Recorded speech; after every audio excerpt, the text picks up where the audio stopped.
Regarding and efficiency, we also see the need for the team to somehow reach the university authority because they need to think seriously about allocation of resources for digital learning, and also they need to think about the guiding policy. They need to formulate the guiding policy that it cannot just be done at the spur of the moment. It needs a lot of planning, and I think the team is the starting point for all these activities. I think with the next work packages, we are going to iron out a lot of issues, inshallah. Thank you.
Hello, I'm Noraini from University Malaysia Sabah, Malaysia.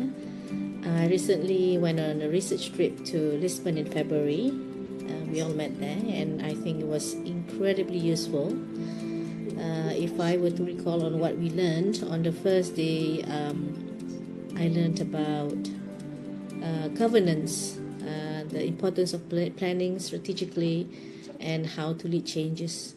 And there was also sharing of best practices on digital project, and I think those actually gave me great ideas to use in my teaching. The second day was sharing about data security in higher education and dealing with the GDPR rules. That actually helped me understand how to better protect my students' data, and at the same time I have to also be careful of my own actions, okay, not to compromise the safety of our personal information. On the third day, focused on preparing for the future of universities and training staff for digital information. I think since I am in an education program, that actually gave me the opportunity to learn valuable strategies to help my students actually embrace new technologies. And on the fourth day, the highlight of the trip was definitely the trip to Betu's Creative Hub. And I've got to see firsthand how closely industry, community, and academia actually work together. That was actually very inspiring and left a very deep impression on me. Overall, this trip to Lisbon was incredibly valuable. It gave me new ideas, new strategies to improve my teaching and better support my students. And I am excited to bring these insights back to the classroom. Thank you.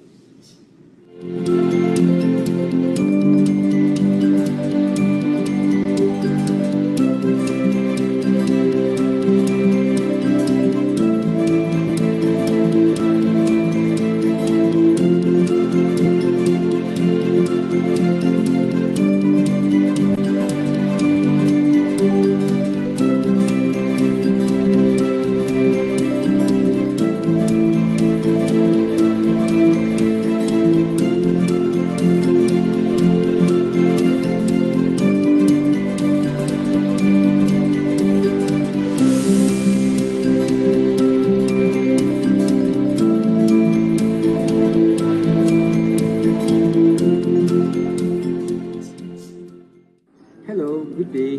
My name is Suyansa Swanto. I was one of the team members of DXC project who had the opportunity to join the work package 2 in Spain, University, the Granada University. Yeah? From the workshop, we now know that digital transformation become a key focus of discussion, and especially this is very true for higher education across Southeast Asia, as institutions modernize their educational practices. So with the regions' rich diversity in culture, language, and socio-economic backgrounds, there's a unique blend of traditional teaching and advanced technologies now being introduced.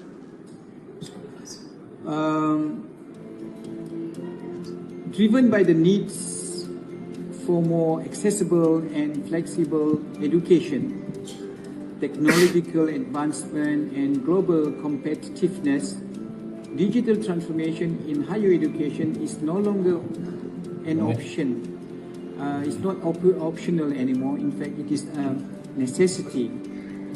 So with this view in mind, institutions are integrating digital tools to meet the evolving needs of students and educators, making education more dynamic and effective. So we really look forward to this new development. And if we were to look at Malaysia, in the case of Malaysia, this digital shift in higher education is gaining strong momentum now by the day, and the government and educational institutions are actively adopting and promoting digital, the use of digital strategies to improve education quality and accessibility. So many efforts were made aiming at creating a more inclusive and efficient educational system, preparing students for the digital age. So as we explore the state of digital transformation in Southeast Asian higher education, especially in Cambodia, Lao, and Malaysia, we touch on key trends and technologies from learning system to AI in personalized learning.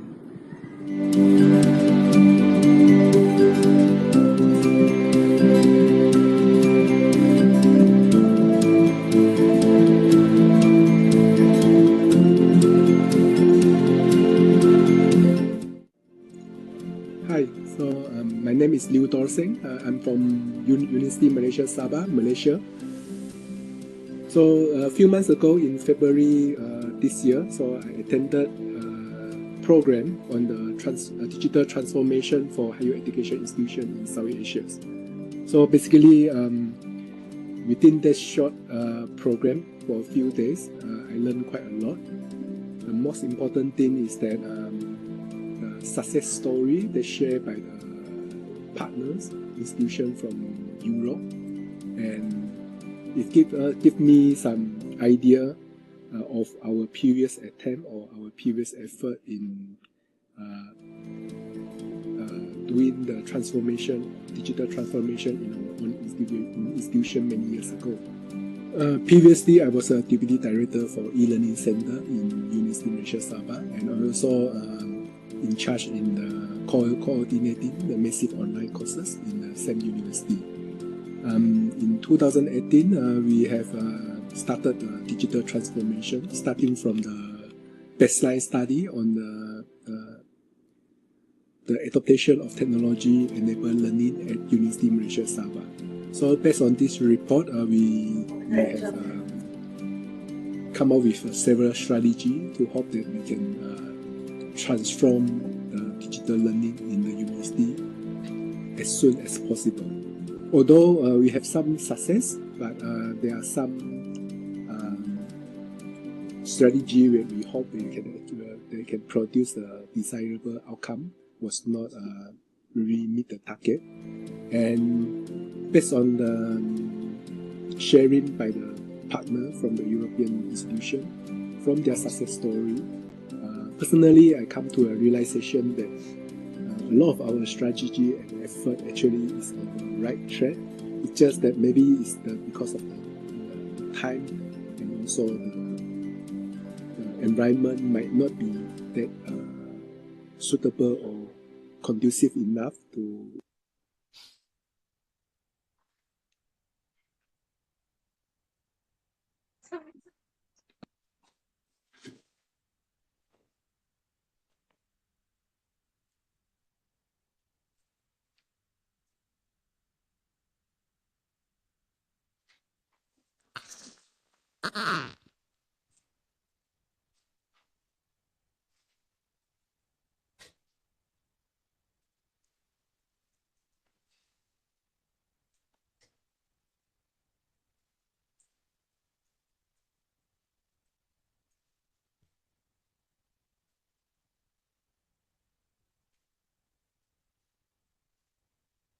Good morning. Can everyone hear me?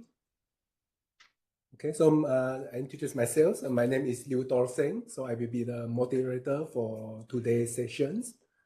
We're going to start at 1 p.m. So there are a few minutes left. We are still waiting for other colleagues to join into this meeting, WebEx meeting.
So, good morning.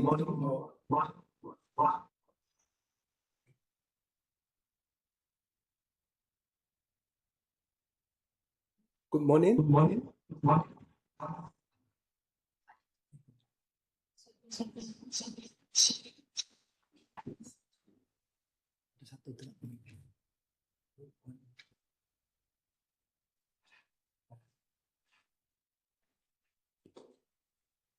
Good morning or good afternoon, depend on where you are, everyone.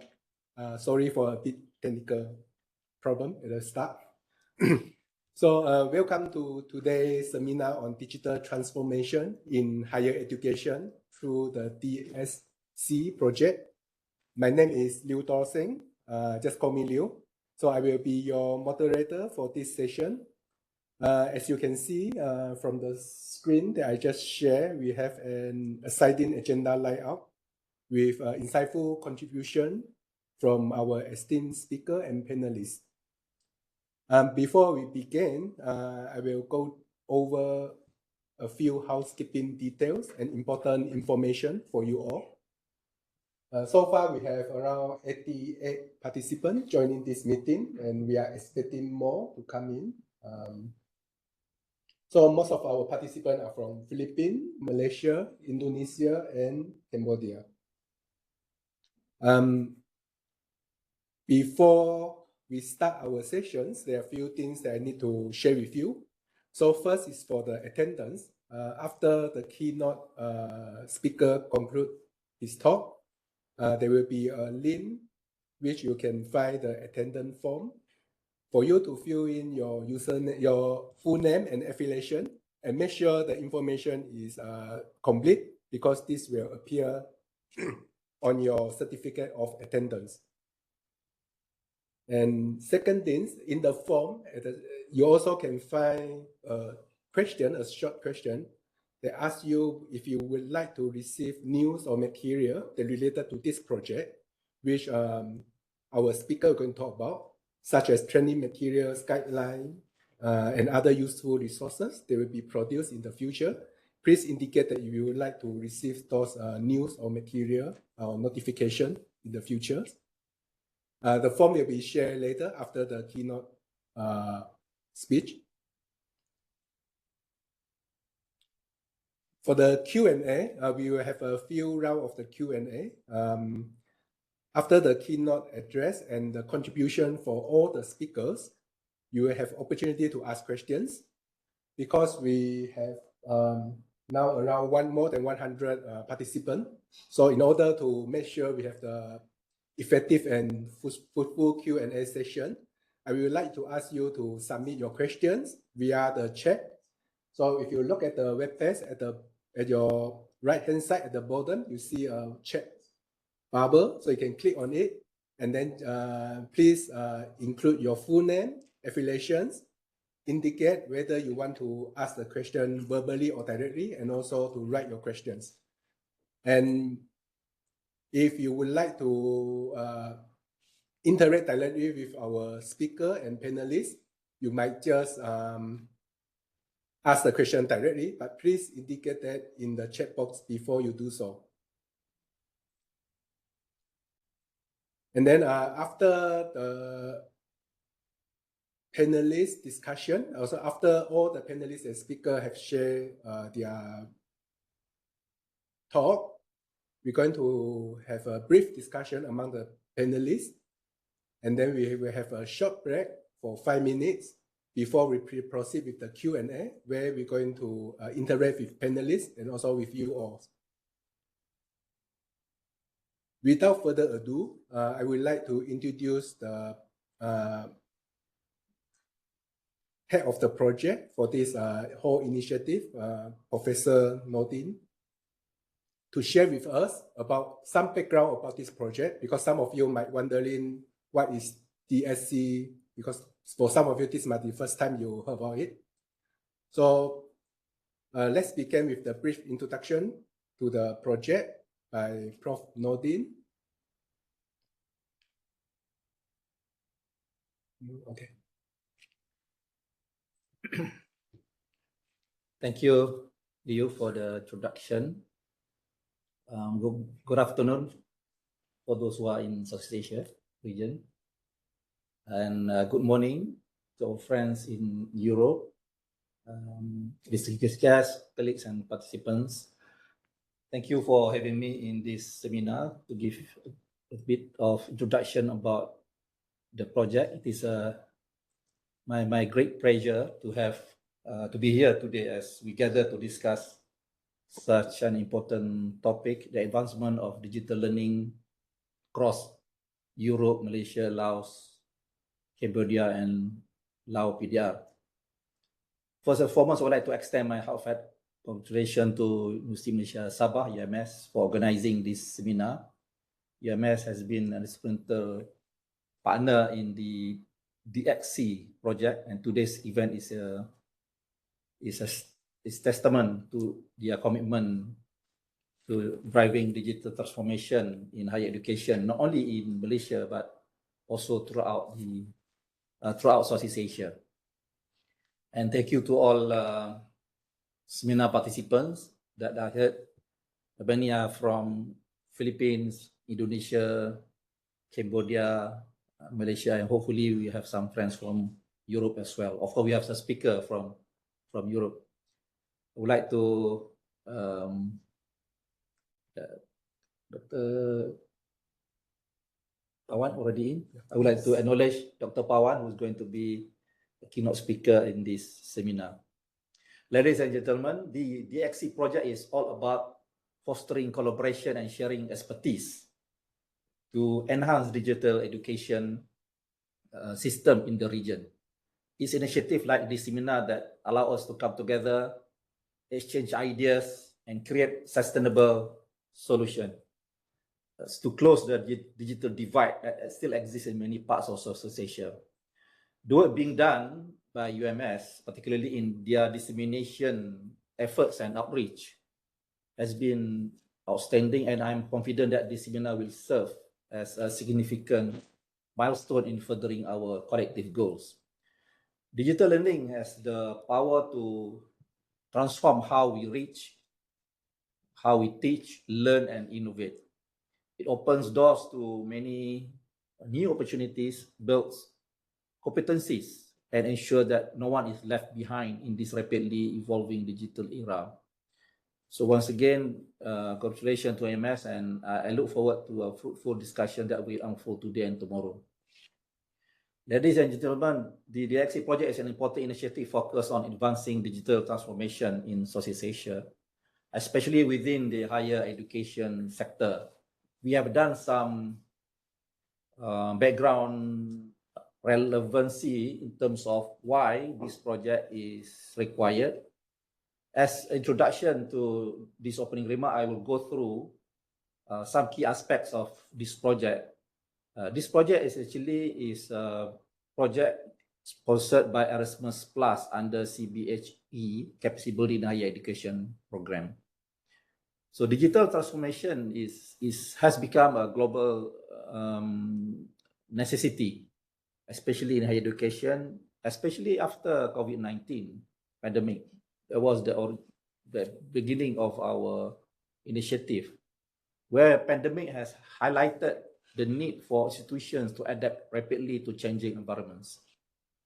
However, for digital transformation to take place, there are many prerequisites that need to be fulfilled, such as ICT regulations, policies, infrastructure, digital campus framework plan, digital talent development and management, and as well as ICT competencies. One of the key aspects in this project is actually driving and build competencies for higher education leaders in terms of digital competencies and leadership. So these are huge undertaking for any higher education institutions located in any developing world with limited infrastructure and financial resources. Our project is designed to address these challenges across Southeast Asia, but the focus of the project mainly designed for developing countries, especially in Cambodia and Laos, plus in Malaysia. So the full title, as probably you have seen in the video, the full title of this project is called Accelerating Digital Transformation for Higher Education Institutions in Southeast Asia, DHC. And this is part of K2 program under Erasmus Plus CBHE initiative, which started in January 2023. The project's main goal is to equip universities in the region with the necessary digital skills, tools, and strategies to foster a resilient and high-quality digital education system. Next. Next. The project brings together a consortium of 11 universities from 8 countries in Southeast Asia and Europe. Next. The participating universities represent a diverse mix of institutions with different strengths, including digital education and technological innovation. The project is coordinated by University Technology Malaysia, myself as a lead coordinator, ensuring focus on achieving results for the entire region. And the partner universities are 5 universities from Europe: Técnico Lisboa from Portugal, University of Granada from Spain, Riga Technical University from Latvia, Tallinn University of Technology from Estonia, and University of Kradec Kralov from Czech Republic. So there are 5 universities from Europe, and we have from Southeast Asia, 2 from Cambodia and 2 from Laos and 2 from Malaysia. From Cambodia, we have Institute of Technology Cambodia, University of Hang Samrin Bongkomong, and from Laos, National University of Laos, and Sabarnaket University. From Malaysia, we have University of Technology Malaysia, UTM, and University of Malaysia, Sabah. So this project is for 3 years. We started in January 2023 and due to be completed by 31st December 2025. Each of the European partners, we have 5, have specific capacity building roles in the project where we divide the task that what we call work packages.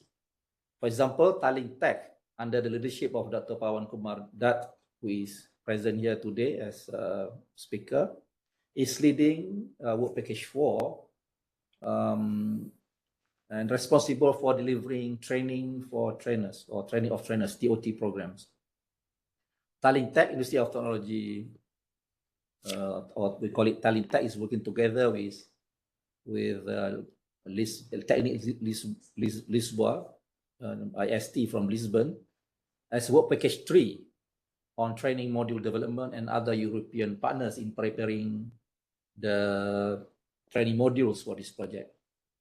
We have carried out our first training in Lisbon, as you probably have viewed in the video before the seminar. And we're going to have 2 major training programs. One in Laos is going to happen in November, and another one is going to be in Phnom Penh Cambodia in February 2025. UMS, as one of the members in this project, is responsible for work package 7, call it. Is responsible for dissemination activities.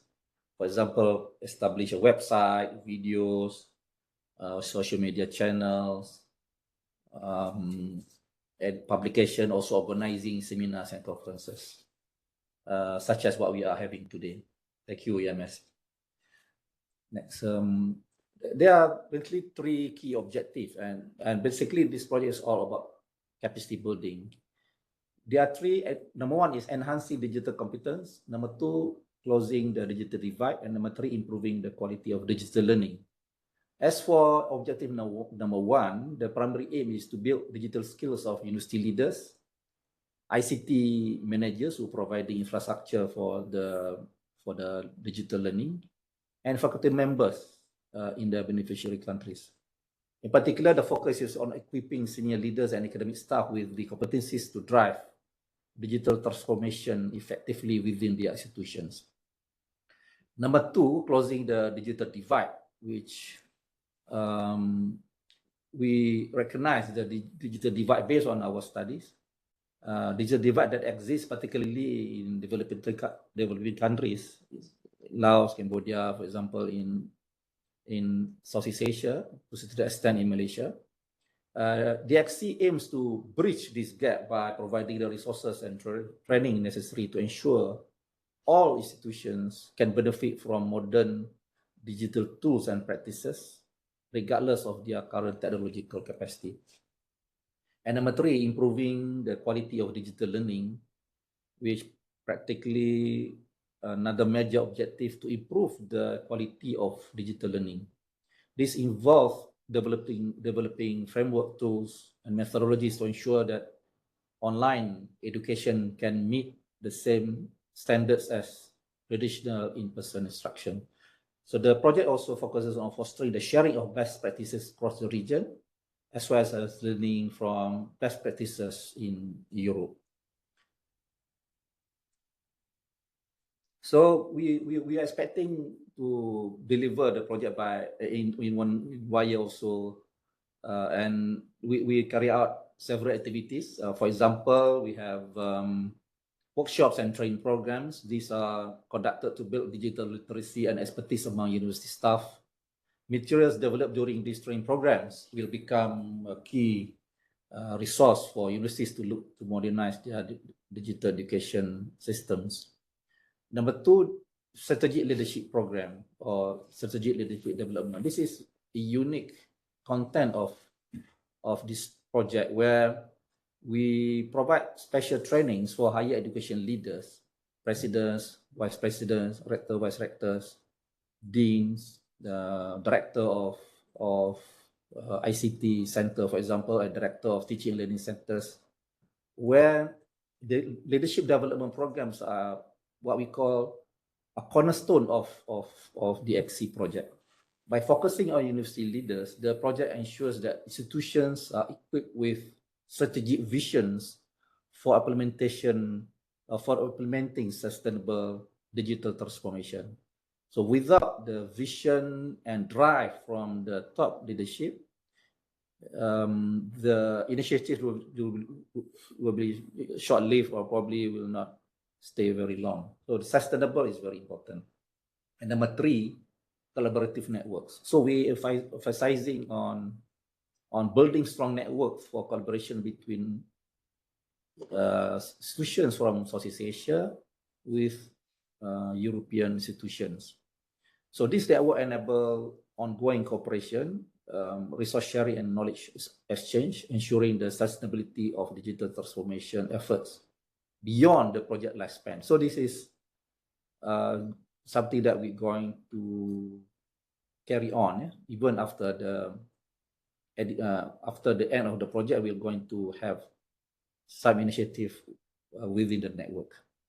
And number 4, development of digital tools, where universities involved in the project are contributing to the development of digital platforms and tools. For example, learning management system, LMS. There was surprise actually quite a number of universities in Southeast Asia, they are still don't have the facilities. What more, the competencies to conduct digital learning. So hopefully by having training specially tailored for institutions that require these competencies and skills, we'll be able to develop new skills for digital learning. So in terms of sustainability and future prospects, hopefully we will be able to carry on beyond the scope of the project. So this network will enable continuous collaboration, resource sharing, and exchange of best practices across institutions in Southeast Asia and Europe. So we're going to have open resources, open educational resources where the content will be shared with the public. The content that we developed from the project will be shared with other institutions in Southeast Asia particularly. And we're going to establish training centers. One in Malaysia, which is at UTM. We're going to call it Regional Training Center for Digital Learning. And one each in Cambodia and Lao, where the National Center of Digital Learning will provide further trainings for institutions in those countries. For other countries, for other institutions in Southeast Asia, for example, from Indonesia, from the Philippines, from Vietnam, or from Myanmar, Thailand, for example, they still can benefit from the resources that's going to be held at University of Technology Malaysia, which we're going to continue our effort in providing training. So that's all, I think, overview about the project. We hope that the seminar will provide some insights about the importance of digital learning and what are the initiatives that are being carried out, as well as learning from the experts in the area. Thank you very much.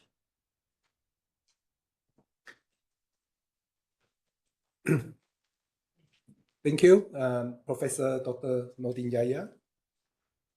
Before we proceed, so there are some more colleagues joining in. So now we have 160. And please allow me to spend another 2-3 minutes to do a bit of housekeeping because some of them maybe missed this important information just now. So there are a few things that I would like to share with you. First is for the attendance. After the keynote speech, you will find the link for the attendance at the chat box. At your right-hand side at the bottom, you see the chat bubble. So this is where you can find the link. And please make sure you fill in the form with your full name and affiliations because this information will also appear on your certificate of attendance. At the same time, at the same form, you will find a question. They're asking you whether you would like to receive news or material as shared by Prof. Nordin just now in the future. So please indicate whether you would like to receive the any updates from this project. And for Q&A, you might ask questions after the keynote speaker and also all the speakers share their insight in the next 40 minutes, next hours.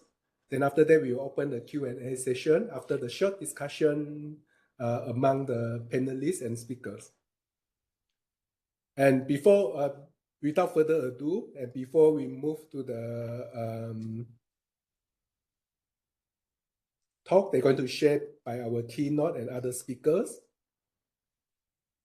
please allow me to introduce our speakers and also the panelists of today.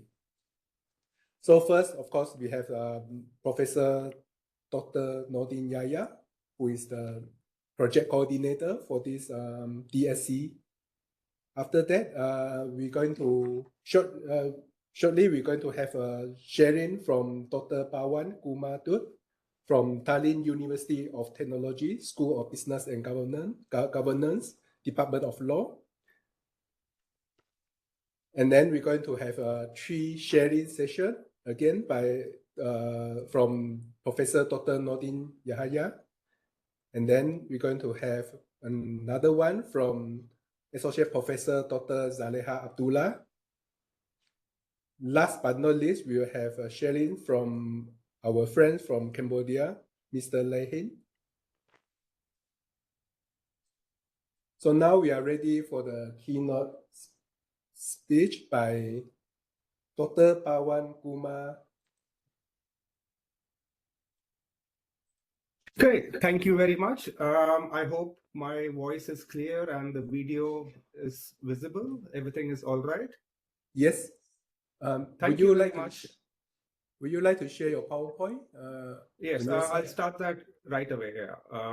Okay, share. Yeah, sorry, some of the things that come from. Hold on.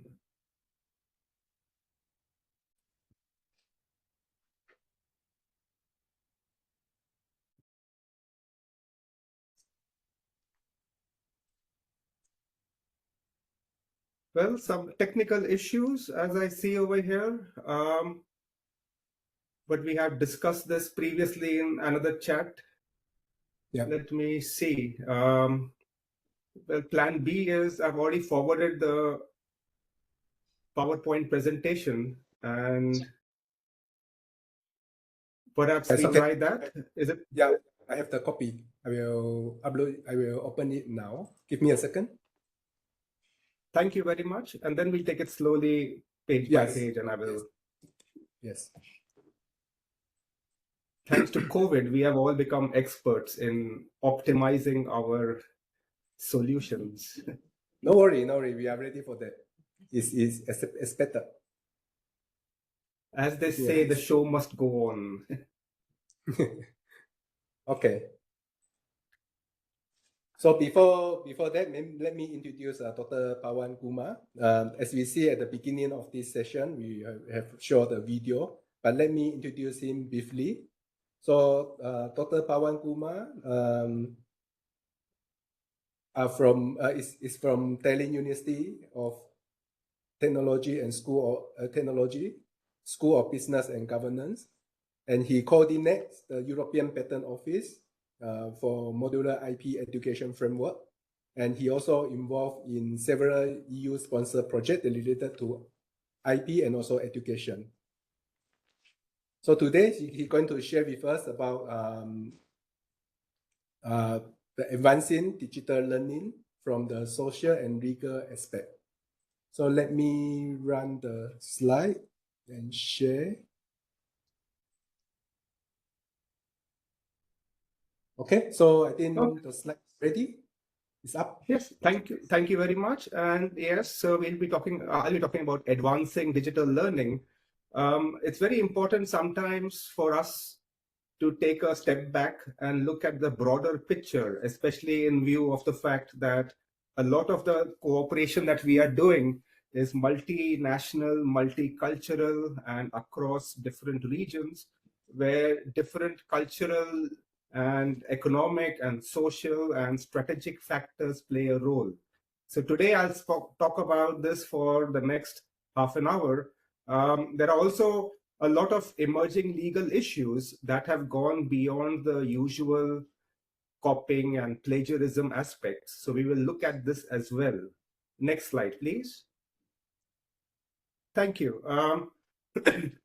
Please also excuse my hoarse voice. I have had a bit of a cold, and so I hope it is not too problematic to hear and understand me. So when we talk about the broader social issues, there are, of course, several theories on digital technologies. And equally, the applicability of such technologies to the education field are also quite well known. One of the key aspects, if one was to really decipher these situations, would be in trying to understand what comes first, the pedagogical aspect or the technological aspect. Since we are in the universities, it is also very important to remember that the technology cannot overcome or override our main goal, which is not only to teach, but also to indulge in research, development, and innovation, so that our universities can be technologically advanced, and that could also help in nation building.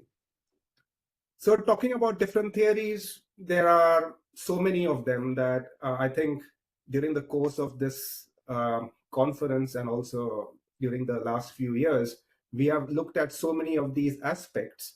And for example, the socio-cultural theory is just one interesting theory, but just one of many, which argues that technologies do not merely mediate our existing teaching practices, but hold the potential to transform and expand the ways we think about and practice education. Now, if you may go to the next slide, please. There is again something I have put up over here. Well, these are the normal theories that we are used to, very specific. And one of these, for example, by these particular authors, outlines the role of the individual space, the working group, the community of interest, and the need for open connections. And it is forged together with the main learning activities of inquiry, construction, and communication. And as you can see, even from the diagram and the various notes on this, these are the sort of things that we normally do come across. Next slide, please. But today I would like to stress more upon a wider issue. And for this, we don't look at the individual theories, but we take recourse to a grand theory. Now, grand theories are, by their very definition, well, a bigger, grander version of looking at things. And this is especially a social science issue that comes in over here. Now, I have a background in science. I did my BSc in chemistry before I went on to do my law studies. And then, of course, from a patent point of view, intellectual property law point of view, this is usually the course that is taken. So maybe for those who are from the pure science field, this grand theory aspect may seem a little unnerving. Like, what is this? It is something and everything, and at the same time, nothing. But if you would just bear with me for a few minutes, I would try to talk about the relevance of taking a view of the bigger picture in whatever we do, especially in the context of digital education. So we look at the social systems theory, and this was pioneered by Parsons. And of course, right from the 1940s and 50s, a very influential social scientist from the United States who had a lot of pluses and minuses about him and a lot of criticisms as well. But he talks about a social system. And this is an attempt to bring, hard science into social science. And we look at the fact that there is a plurality of individual actors. Now, actors can be human beings, institutions, and various other icons that are playing a role in society. And the important thing about these individual actors is that they interact with each other in a given environment. In this context, this would be the digital environment, and wherein these actors are motivated to optimize gratification and are influenced by their culturally structured and shared symbols. Now, some of these are, very big words. That's the usual form of social science.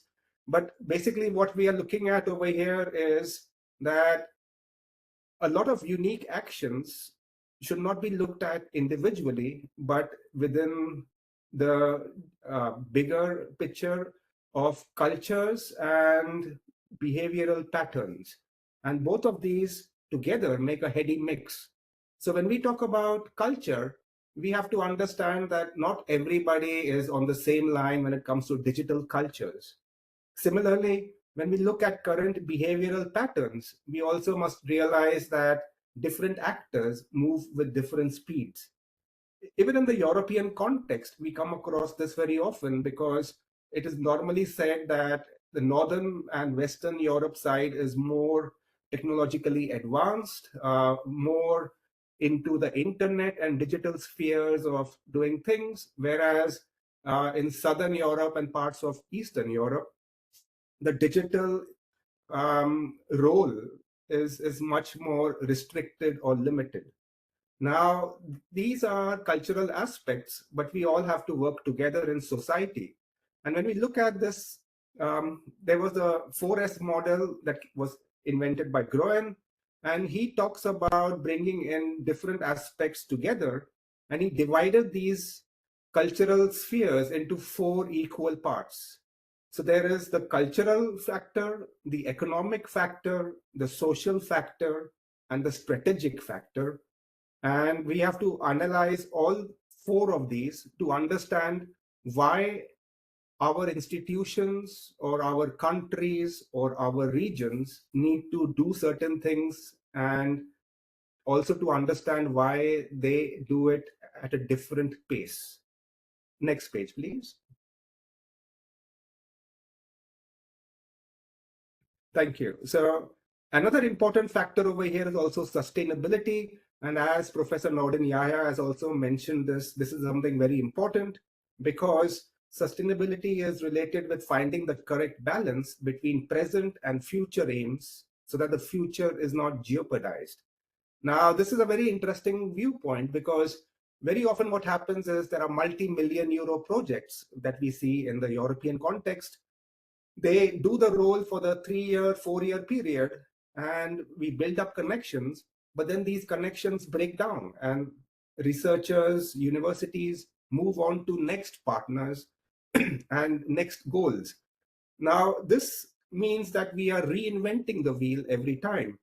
So when we look at the United Nations Sustainable Development Goals, the goal number 4 deals with ensuring inclusive and equitable quality education and promotion of lifelong learning opportunities for all. There are, of course, other sustainable development goals as well, and these play a role with RDI, for example, research, development, and innovation, and the various opportunities and also the pitfalls that arise in the course of doing these sort of research activities. In many universities in Europe especially, the view is that not only should research, development, and innovation be done, but it should also be done in such a way that it is financially sustainable. It is also true that a lot of European universities look towards American universities. They look at Stanford, they look at Harvard, and they want to ask the same question. Why is it that American universities can involve private-public partnership to a higher extent when it comes to RDI? As we talk about education, and we talk about education going beyond the classroom into the digital sphere, it also means that research, development, and innovation that is undertaken in the universities will also be affected by these sort of issues. Another important thing is the effectiveness of technology transfer. And for this also, digital education plays a very important role in this regard. There is also the importance of enacting non-discriminatory laws and providing special treatments for developing countries so as to enable them to step forward and take up the challenges of digital education.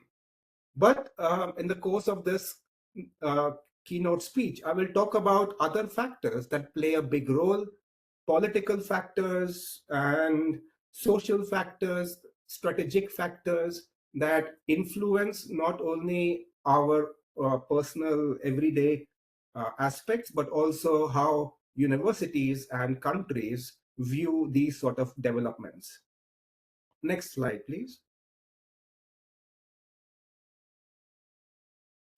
So when we talk about cultural capital, economic capital, social capital, and strategic capital, all in the context of advancing digital learning, we can see that it's very important to keep in mind the strategic goals that are utilized for the purposes of adoption of digital education.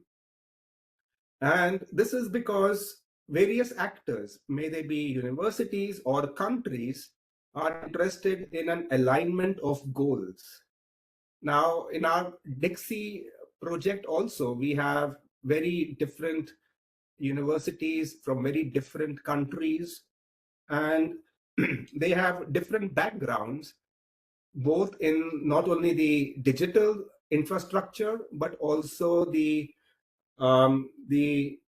reasoning behind why they are aligned in particular ways. So this is a very important aspect to keep in mind.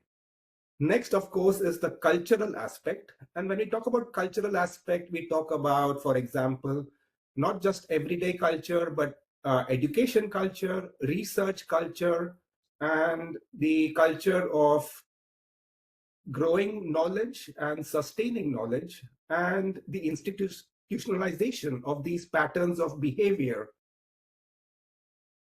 which is very important for future generations, because this enables not only the supporting of IPR generation, but also wealth creation.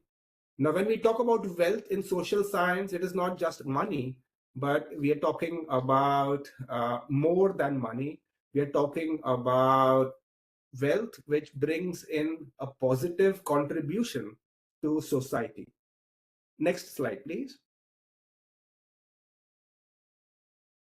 Similarly, economic aspects are very important to keep in mind, because they enable the commercialization of whatever are the outputs of education and research and development and innovation. Now, this also is very important because, especially in the European context, a lot of the education spending is going down from the government side because of various factors. Recently, for example, in the Estonian context, the defense budget, which is 2% of the GDP, people are talking now, politicians are saying that in view of the conflict happening between Russia and Ukraine, it is important for the defense budget to go up to 5% of the GDP. This is something you're seeing across European countries. Sweden, for example, which was neutral for 200 years, has now joined NATO.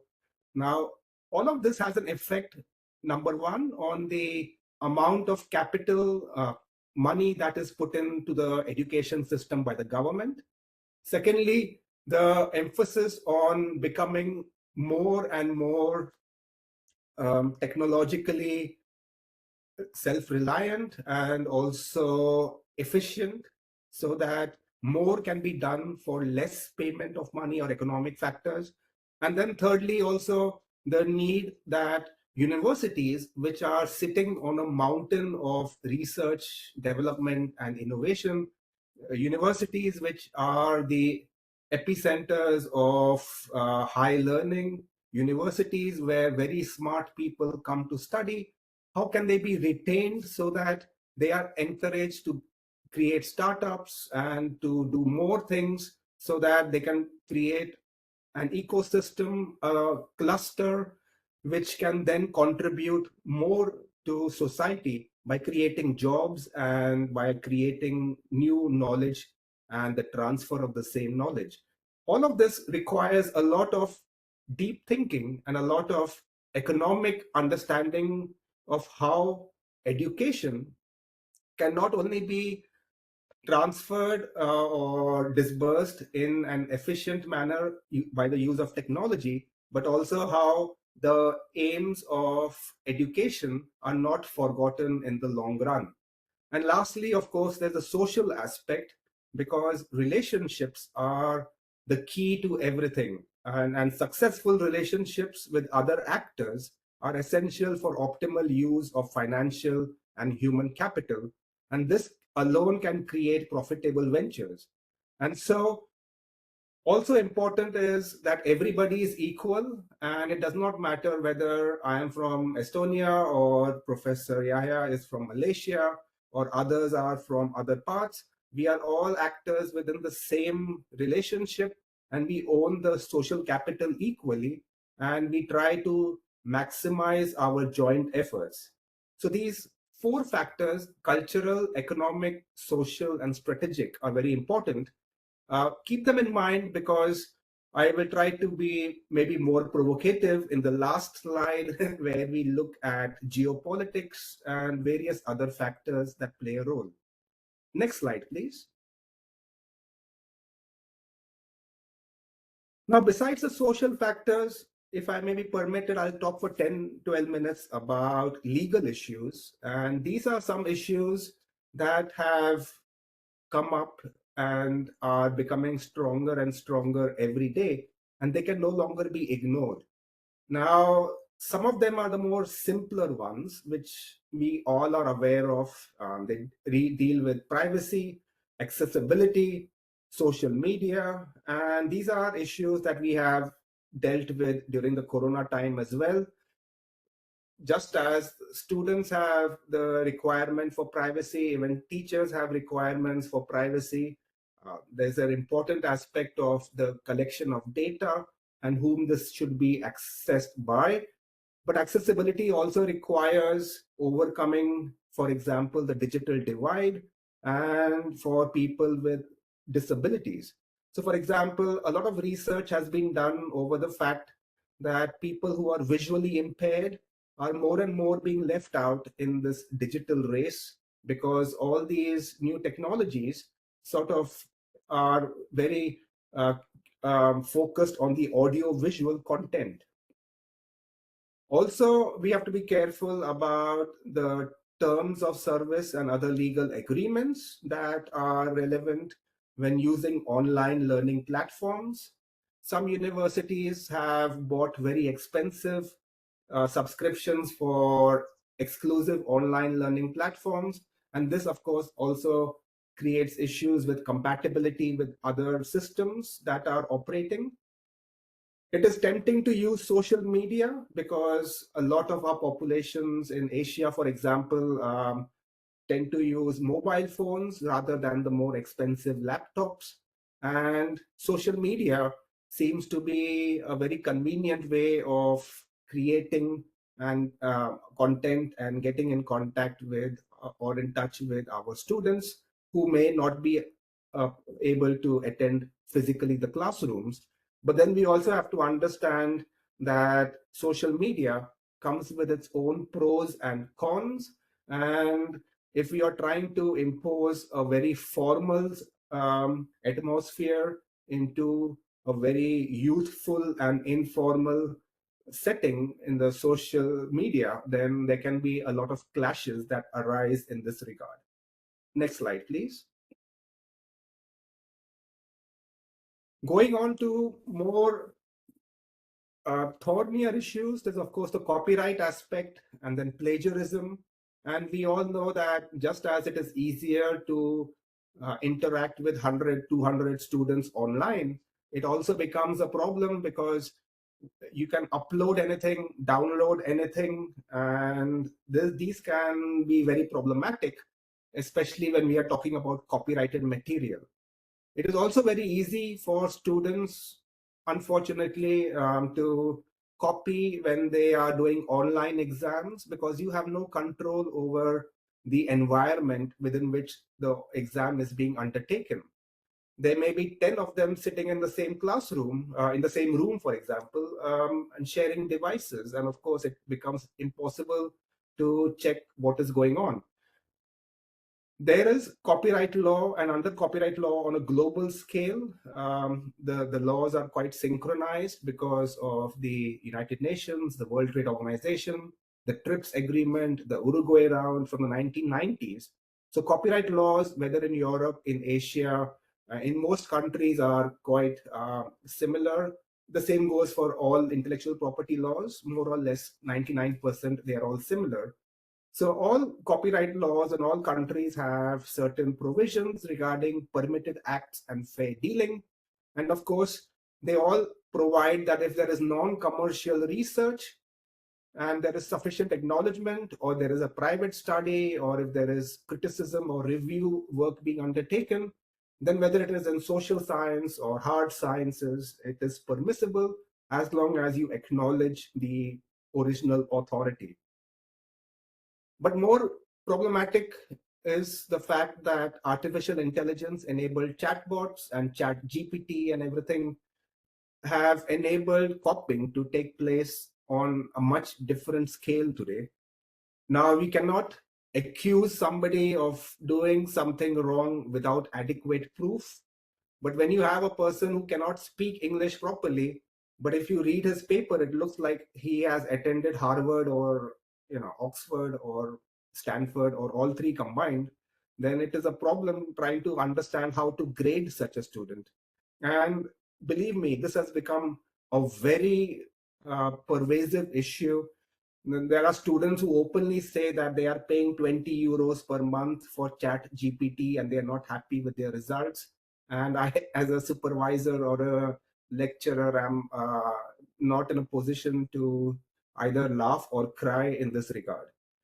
Another issue, of course, is the extraordinary power and influence of academic journals within academic circles.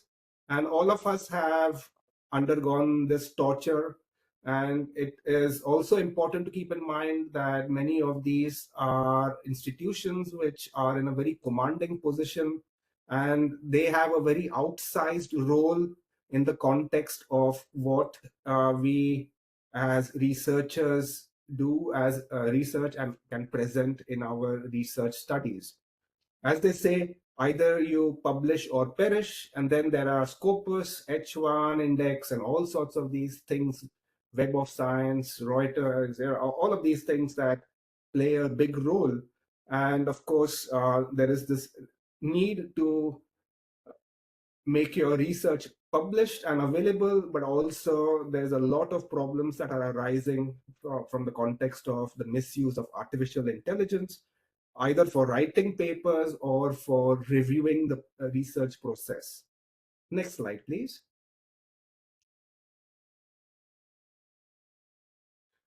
Now comes something that has become more and more problematic in the last 5 or 6 years, especially in the European context.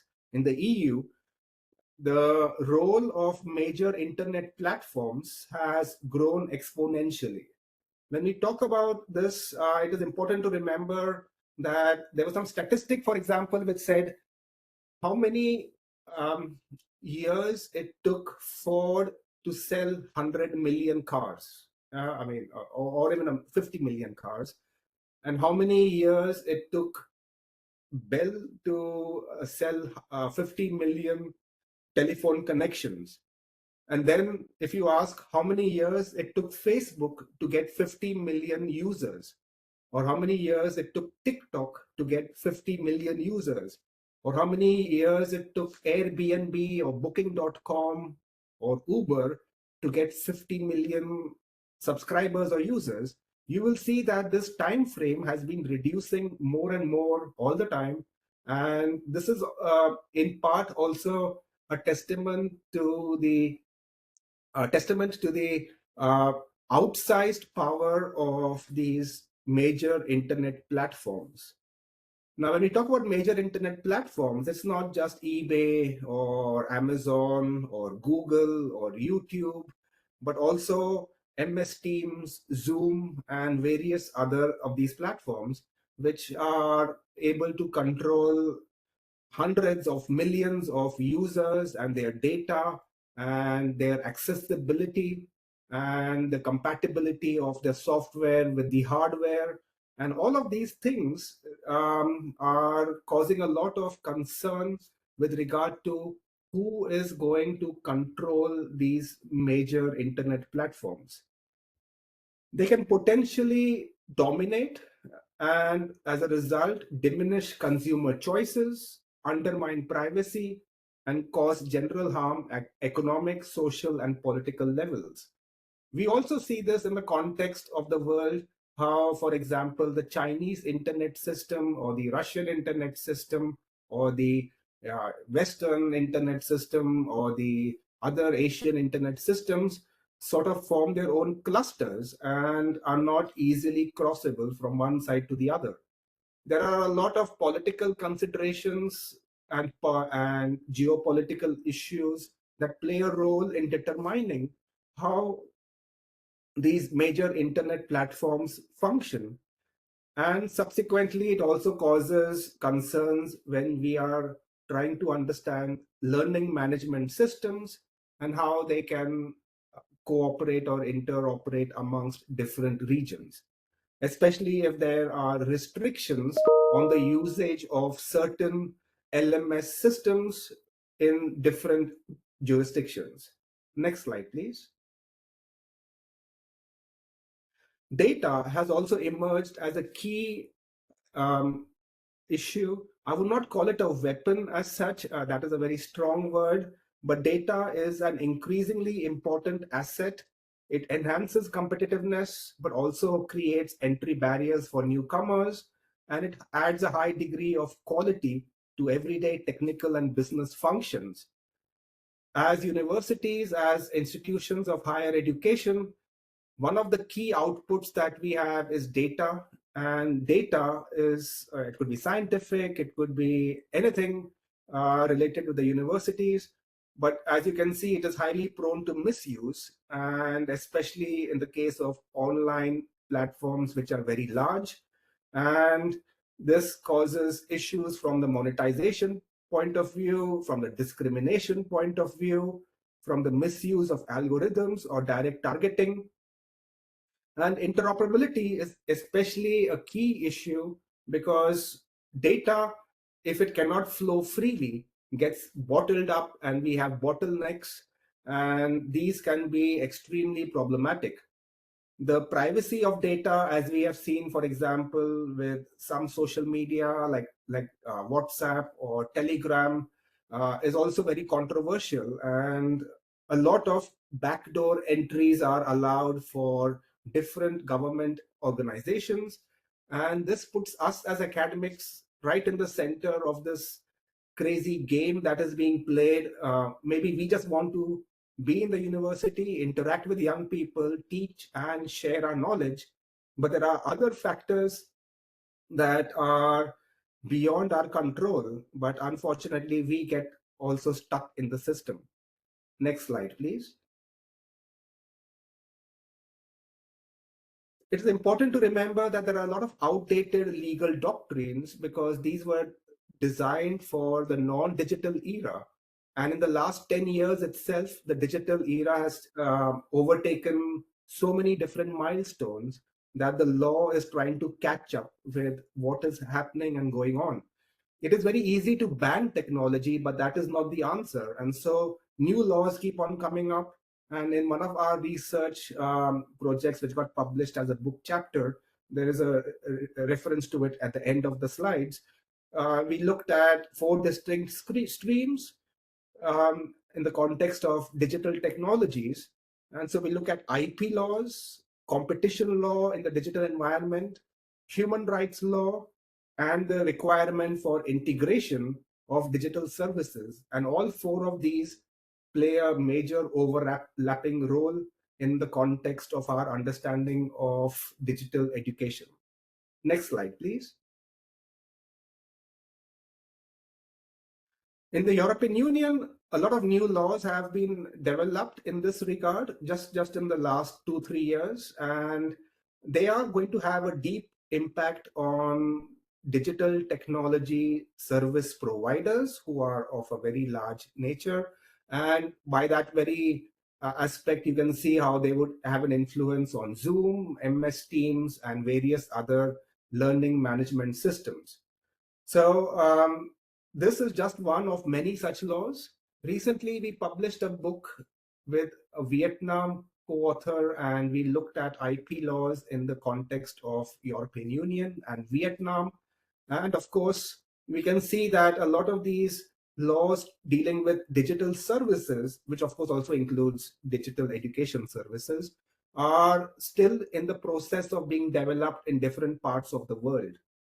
And well, there is the predominance of American digital companies. Secondly, there is the fact that the European Union is a big market and a big consumer base. But similarly, a lot of other countries are also enacting a lot of laws to deal with this. For example, with China, with India, Brazil, many other countries are also incorporating a lot of these legal doctrines into their understanding of digital technologies and availability of all these technologies online, and the role that digital education will play is also going to be seen in this regard. Next slide, please. So, for example, the new digital copyright law in the European Union especially talks about text and data mining. It talks about digital and cross-border teaching activities, which are allowed in certain contexts only. It talks about the online content sharing service providers being allowed to use protected content only once they have authorization from the copyright holders, which would mean any textbook written by a well-known scientist or researcher, well, it is still copyright protected, and uploading or downloading such texts without permission of the copyright owner, even in the context of teaching, can be especially problematic. That's why a lot of the digital learning platforms have to be closed systems, encrypted, and we have to make sure that the users do not misuse the data that is freely available to them, or upload or download things that they are not entitled to do, because this can have a consequence not just on the users, but also on the learning management systems or the digital systems that are existing nowadays. Next slide, please. And so, of course, now comes the issue that we can no longer ignore. Even in our Dixie project, we have seen that different countries, different regions have different priorities and different strategic goals, cultural goals, economic goals, or social goals. So which LMS system is the best? Well, this answer has to be looked in the context of the EU versus the US versus China versus others debate. If you are getting funded to do a research project with 1 million euros worth of money, what is the cultural or strategic goal behind these sort of projects? Which nations or regions' digital learning system is the most suitable for others? You see, these are very difficult questions, and this takes us out of our regular happy zone of being an academic and puts us into the middle of geopolitics. The European Union's soft power, as you can see from all these laws that they're enacting, some of the first laws in the world on digital technologies, regulation of online platforms, which include digital platforms, learning platforms. How will the European Union soft power influence other jurisdictions? And similarly, how will the US soft power or the Chinese soft power have a role on all of these issues that we are discussing? Next slide, please.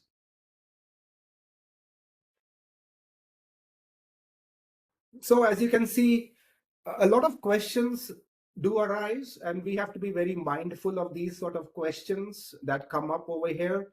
So when we look at digital learning, it is no longer a simple question of making computers or internet available to students and teachers so that we can have online, offline, and hybrid teaching methods and methodologies. But there are more deeper issues at stake over here from the social science point of view, from the legal point of view. And as more and more students and researchers and teachers come online and our numbers go up, as I see here, 160 plus participants, 200 plus participants, and that's just for a simple little talk where, because of technology, so many of us from different regions and different countries can come together. We will also begin to see that the data that is generated and the geopolitical consequences of our actions are very deep and will play a significant role in the next 5 to 10 years of the development of this system. So thank you for your time. And well, I have put some sources in the text and also at the end, and I'll be happy to answer your questions in this regard. Thank you once again.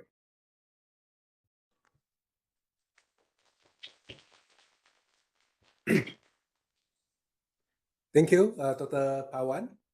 Before we proceed, so now we have around 200 participants, and some of them just joined about when Dr. Pawan just started his talk. So before we proceed, maybe we stay on this screen for a few minutes just in case you want to screenshot so you can do a further reading. As shared by Dr. Pawan, he gave a very good.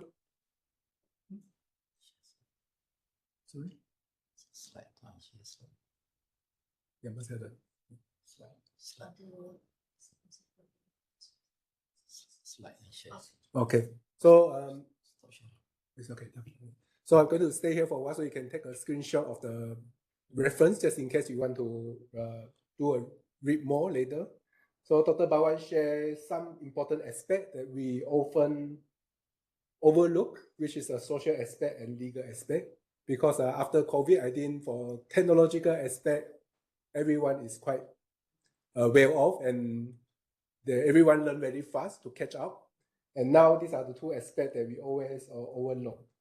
So if you have any questions, so just please keep it and you might type your question in the chat box, and I will suggest that for the chat box, we will use it for the Q&A purpose only. So if you want to enter anything, please enter the question in the chat box, and please write your full name and also your affiliation and indicate whether you want to ask the question directly, verbally. After we heard the upcoming two talks, so we're going to have a Q&A session later. So as promised, before we move on to the next speaker, I would like to share the link for the attendance.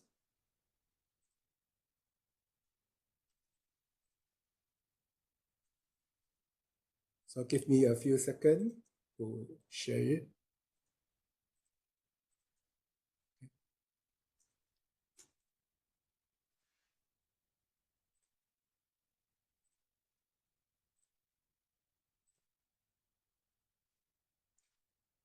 Okay, so now you will see the link. So you can use your second device to scan the QR code and then to enter the informations. So please make sure you enter your full name and affiliations so that the same information will also appear on your certificate of attendance. At the same time, at the end of the form, you'll find a question to ask you whether you would like to receive more news material related to this project, such as you have seen that what I have shared by Dr. Pawan just now. So maybe we give everyone about 3-4 minutes to get it done. At the same time, we can have a short reflection on what Dr. Pawan have shared just now. So just now, Dr. Pawan has shared about the social aspect and legal aspect. And for social aspects, most of the time we will focusing on the motivation, how to get people to get on board on the digital transformation. And Dr. Pawan showed us actually there are some other aspect of the social, some other things in the social aspect we need to pay attention as well, such as the cultural background, the economy, and the strategy. And when we have any changes or transformation, in this case, the digital transformations, some of the legal framework might be not relevant or need some update. And this is where most of people would a bit overlook of some of the aspects. For example, inclusiveness and also the privacy issue, the copyright, plagiarism, and also even because of the few main player in the industry that provide different platform, and some of the platform have been dominant the landscape, which could come with the risk in the future. So if you have any question about this, please take note on that and then just share it in the chat. And we're going to share with our speaker, Dr. Pawan, and other panelists later. Okay? So I think that everyone already scanned the form and then fill in the form. If you cannot scan the QR code, the link has been shared in the chat box as well. Okay, so from now on, if possible, we will try to reserve the chat box just for the Q&A. So if you have any questions, just post your questions there. Okay, so without further ado, we will ask our second speaker,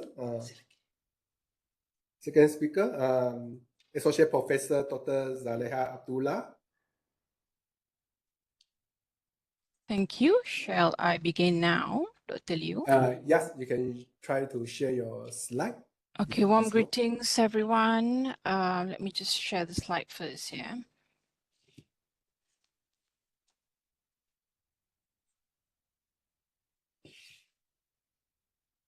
Can you see it now clearly? Yes, yes, you can see clearly. Okay. So Okay, before we start, maybe let me introduce Dr. Zaleha Abdullah. Okay. So Dr. Zaleha Abdullah, she was a former deputy chairman for Malaysian E-Learning Council. So it's a national level committee in Malaysia, that in charge of the e-learning policy at the higher learning institution, in public sector. And she's now she's currently UTM faculty member, and she has a lot of the experience in formulating the online learning policy and involved many projects that related to the e-learning. So, Dr. Zaleha, the floor is yours. Thank you, Dr. Pawan, the moderator, respected partners from University of Malaysia Sabah, Prof. Nordin. We have Mr. From ITC Cambodia. Participant, ladies and gentlemen, I can see numbers of participants from Philippines. Mabuhay. Okay, and Dr. Pawan, was interesting from your sharing just now. It makes me realize that most universities are actually lacking in terms of that connection between academics as well as legal office. And from that as well, I see the importance of having legal personnel who are actually well-versed in digital law. So that is really something we should look into in improvising the digital transformation of our own institution. Okay, but I'm not going to talk about that. In my sharing today, I'll focus on how the DXC project of digital transformation helps people grow through learning and training so they can lead lasting change. We talk about sustainable. So I think this is the first level that we should focus on. While I will also briefly mention initiatives like creating open educational resources, digital centers, but the main point I want to emphasize is the importance of developing the mindset and skills necessary for real digital transformation. Without the right skills and attitudes, I believe no amount of technology can lead to meaningful change. Okay, all right. So as you can see here, according to the World Economic Forum, this is the latest citation in 2024, the least developed countries are falling behind in digital transformation. This highlights the urgent need for us to work together. This makes sense why, the XC come into the picture to close the global digital gap and prevent existing inequalities from worsening. We don't want that to happen. So as you can see in Asia alone, countries like Afghanistan, Bangladesh, Cambodia, Laos, Myanmar, we have Nepal, Timor-Leste, and Yemen are among those most at risk. So this project is trying to ensure that digital transformation is inclusive and reaches some of the disadvantaged regions. To begin, I want to emphasize that while technology is important, digital transformation doesn't start with technology. It begins with people. The foundation of any successful transformation is learning. So my concern is very much to do with learning. Developing the digital skills and capabilities of our team is the most reliable and long-term investment. If you're looking for sustainable and long-term, impact, so first thing that we should focus on is developing our people and how through learning. But unfortunately, many organizations overlook this and rush to adopt new tools without preparing their people for the change.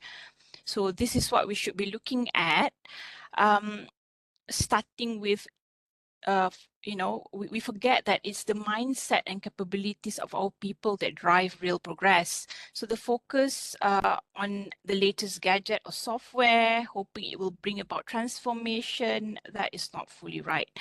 And without the right skills and mindset, these tools, all the gadgets are often underutilized and misused, leading to disappointment and missed opportunities for real growth.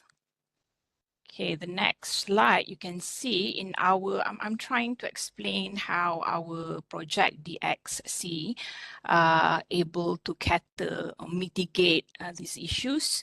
We've recognized the importance of focusing on people first. Okay, that's why we designed 3 core modules. As you can see on the screen, there's module A, B, and C, right? To improve people's capability and mindsets. So module A focuses on developing digital leaders who can guide their organization through the transformation. Some of the leaders attended already our training in Lisbon, okay, in February this year. Module B equips trainers with the skills they need to train others effectively. We're going to do this. We're going to conduct this in Laos soon in November, as well in Cambodia in February.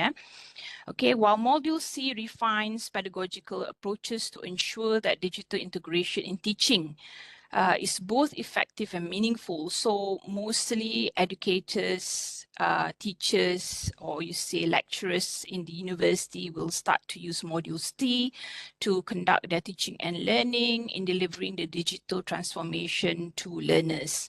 So each of the modules is tailored to support the specific needs of the institution involved, ensuring that our effort lead to real digital transformation. When I say personalized, different modules are meant for different countries. We also take the cultural differences into perspective while developing the module. We do a lot of cross-check with each country institution, whether it is suitable or not.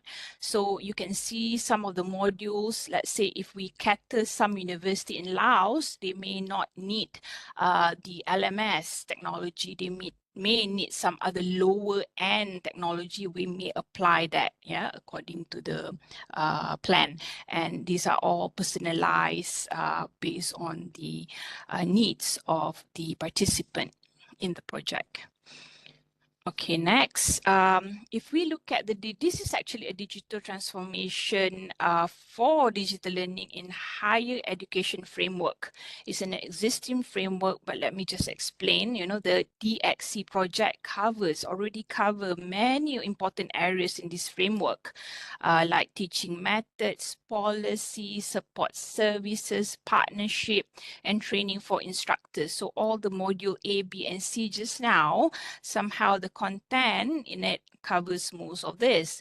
While we have made good progress in the areas, helping learners grow and develop remains our top priority, because here, when you talk about learner development, that's the aspect which can help sustain this digital transformation, And if you ask about best practices to achieve this, we need to follow, in bridging the digital transformation into education, especially when developing the learners. This means we have to find the right balance between using technology and traditional teaching methods, ensuring technology is used effectively, providing ongoing training for educators, and making sure all learners have fair access to digital resources. So by focusing on these areas, we can ensure that both technology and learner development work together hand in hand, creating a future of continuous growth and success. Okay, some of you might not be familiar with this model. We call it TPAC model. Okay, the TPAC framework or model also emphasizes the importance of selecting the right digital tools, which technology, like I said just now, some university in Laos may apply LMS, Moodle, as their platform, while others may not apply Moodle, And using effective teaching method, this is most important. In Module C, we have that we have like experts in the educational technology that are going to assist us in the project in teaching the trainers, the teachers on how to use the right pedagogical approach while using LMS, for example, yeah, and while delivering the subject matter, which is the content, in a very meaningful way. So this balanced approach ensures that technology is not used in isolation, but is purposely aligned with learning objective, ultimately enhance student critical thinking, problem solving, and engagement with the materials. So again, you can see the focus now. What I have presented is mostly covers the 3 modules that we work for in this project of the XC. Yeah? Now, modules is just part of what's going on in the project. Okay, however, they are. And the SC project manifests this approach by not only focusing, however, on the modules only. Yeah? It begins with capacity building through module development and training, okay, ensuring that leaders, educators, and learners are well prepared for the digital shift. It then expands into more sustainable initiatives, such as creating an open educational resources, OER. As you can see there, we already established a platform for it. Okay, a digital consortium. Okay, that's important. At the moment, we have all these 11 countries as our collaborators, and at the end of the project, we hope to establish the consortium, which can become an advisor, perhaps, to the ministry, the institution of each country. Yeah? This is very important. And then we have digital centers. I think Prof. Nordin just now at the opening address has mentioned we wish to establish this digital center as well as a support system, a strong support system for all universities in each country. These efforts demonstrate how a people-driven balanced approach can be scaled into long-term. If you talk about long-term establishment, these are all needed. Okay, and this needs to be strategized fully to support deeper learning and sustainable growth. So it's just a bit on that. And if you have any, further discussion, I can always be reached at this email address, and that's my website. So a bit on that, Dr. Liu, thank you.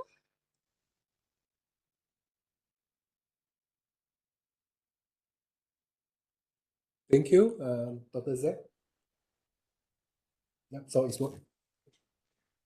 So if you have any questions, please write it in the chat box. We already have a few questions, so we're going to do a Q&A later.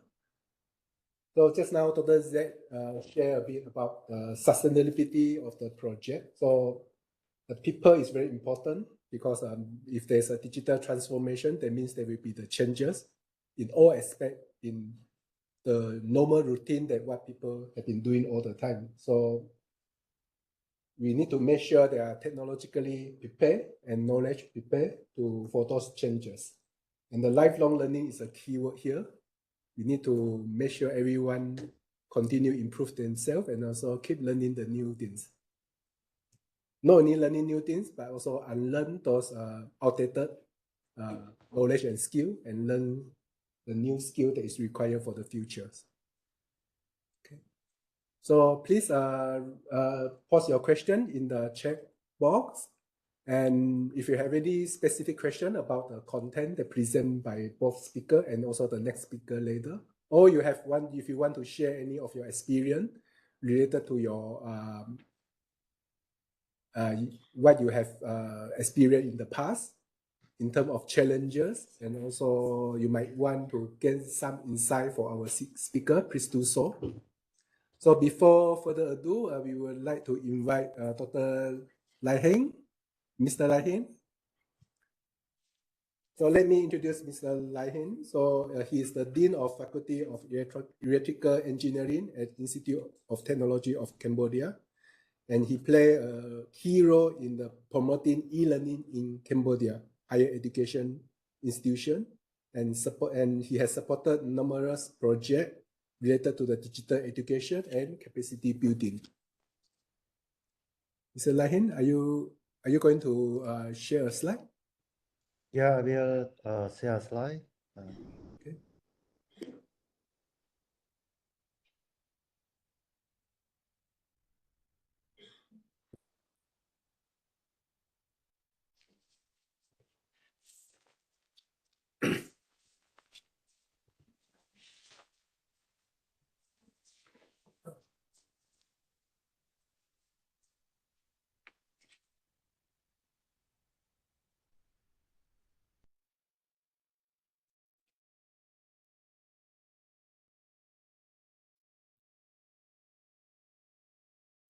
Do you see my slide?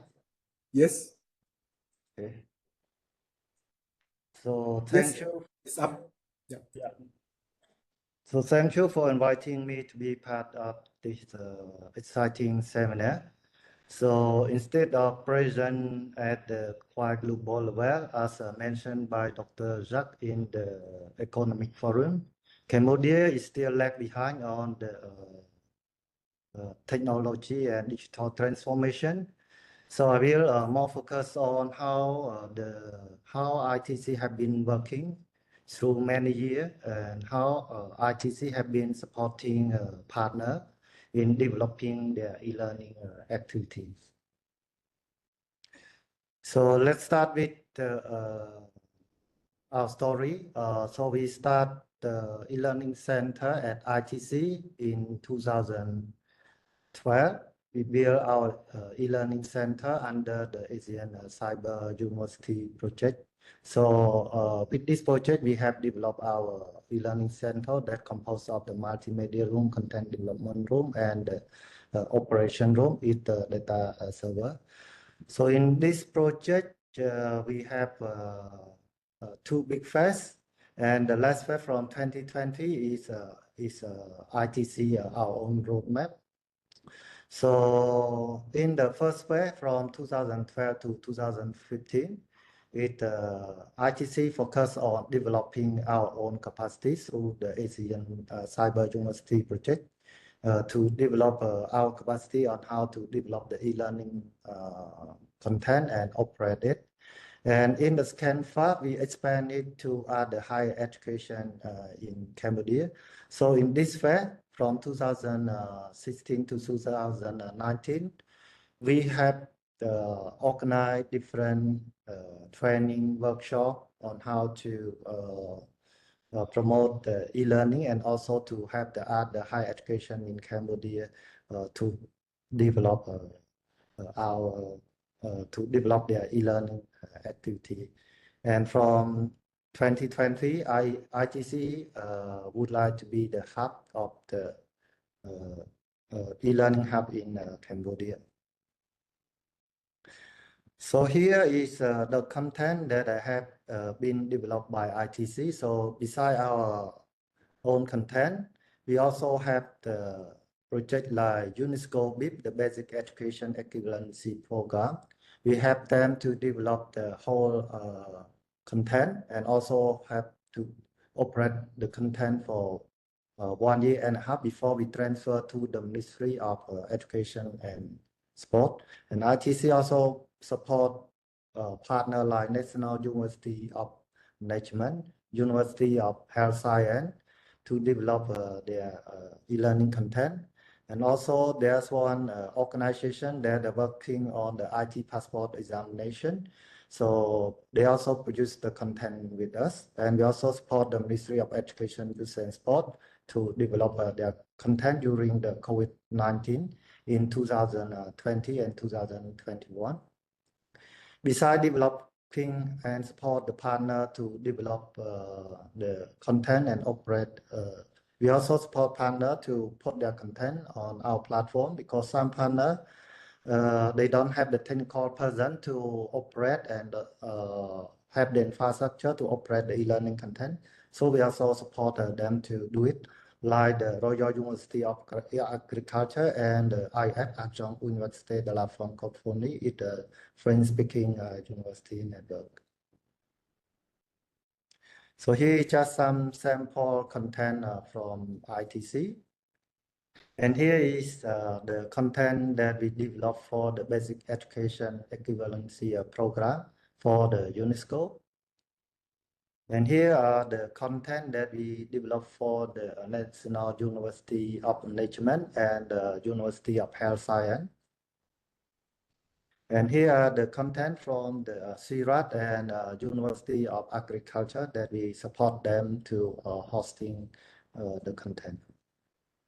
And here is the content that we developed for the IT passport examination preparation.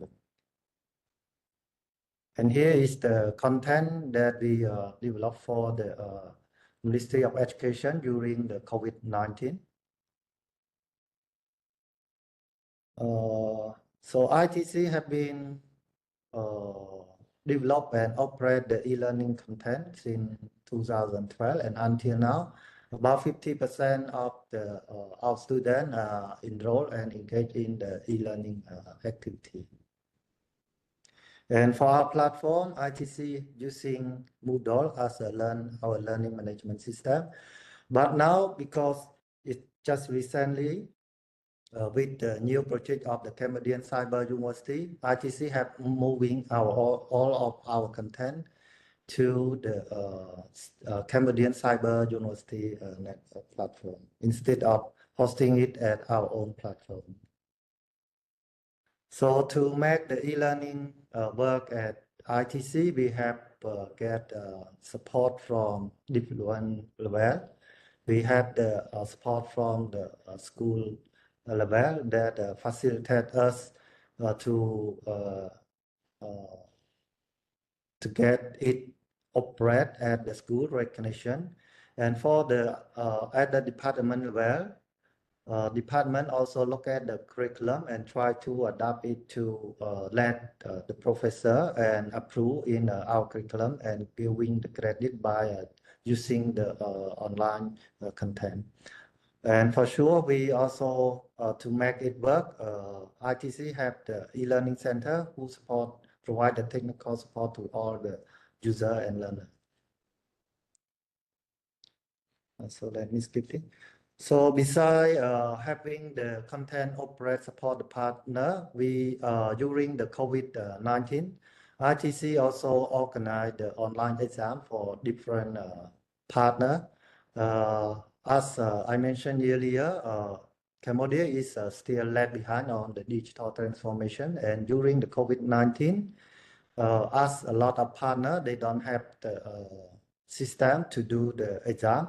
So ITC have provided this platform for the partner to do it. As you can see here, we have the Smart EDU scholarship who have used our platform. We have the Ministry of Public Work and Transportation, Ministry of Health, and many other several partners who have using the platform at ITC for their online examination during the COVID-19 in 2021 mostly.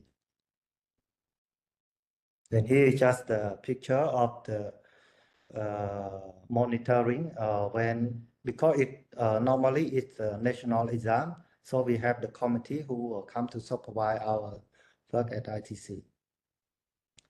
And recently, ITC have provide the technical expertise in the Cambodian Cyber University network to support all the member university partner to build their capacity and to operate it. And the idea of the Cambodian Cyber University network, the main goal would be to sharing and make better use of the resource and infrastructure of higher education. One of the problems in Cambodia is that, especially the university in the province, they don't have the capacity, and they don't also have the human capacity to handle the infrastructure and operate the e-learning content. So to solve this problem through the Cambodian Cyber University Network, that is a project from the Ministry of Education, Youth and Sport, the infrastructure will be installed at ITC. So there will be a common infrastructure that can be used by all the members in Cambodia. So all the other partner higher education in Cambodia, they don't need to build their own infrastructure and don't have to build the capacity to, they don't need to deal with the technical part on how to operate the infrastructure. And for sure, the objective of this Cambodian Cyber University is to combine all the university in Cambodia together, and then we can share the common cost and do the credit transfer among our partner, and we can then promote it to the regional.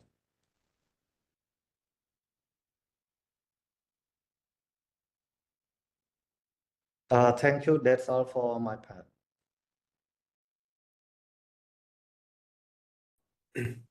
Thank you very much, Mr. Lehin, for sharing all the efforts and the example that have been done in Cambodia.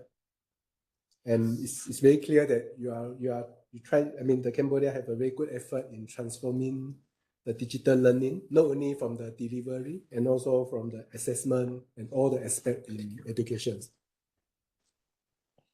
And before we move on, let me see. So we have a few questions here. I think that we will move to the Q&A straight away, as we only have a few questions. Let me share the questions quickly.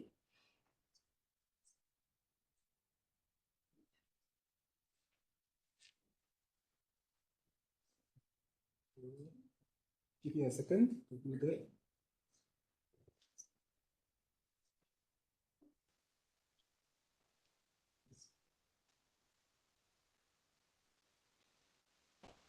So far we have 3 questions.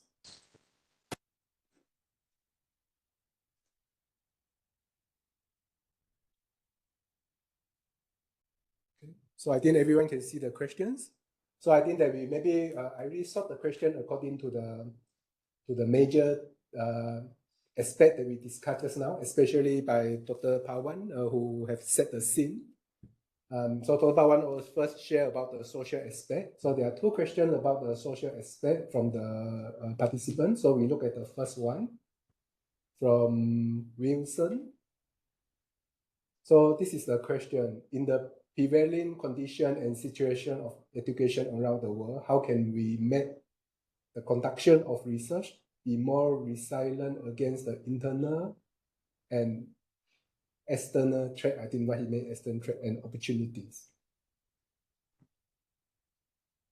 So we have 4 panelists here. We have Dr. Pawan, Dr. Z, as you can see from the webpage, Mr. Lehin, and also Prof. Nordin. They sit just next to me, just in case you are looking for him in the webpage window. So he's just sitting next to me.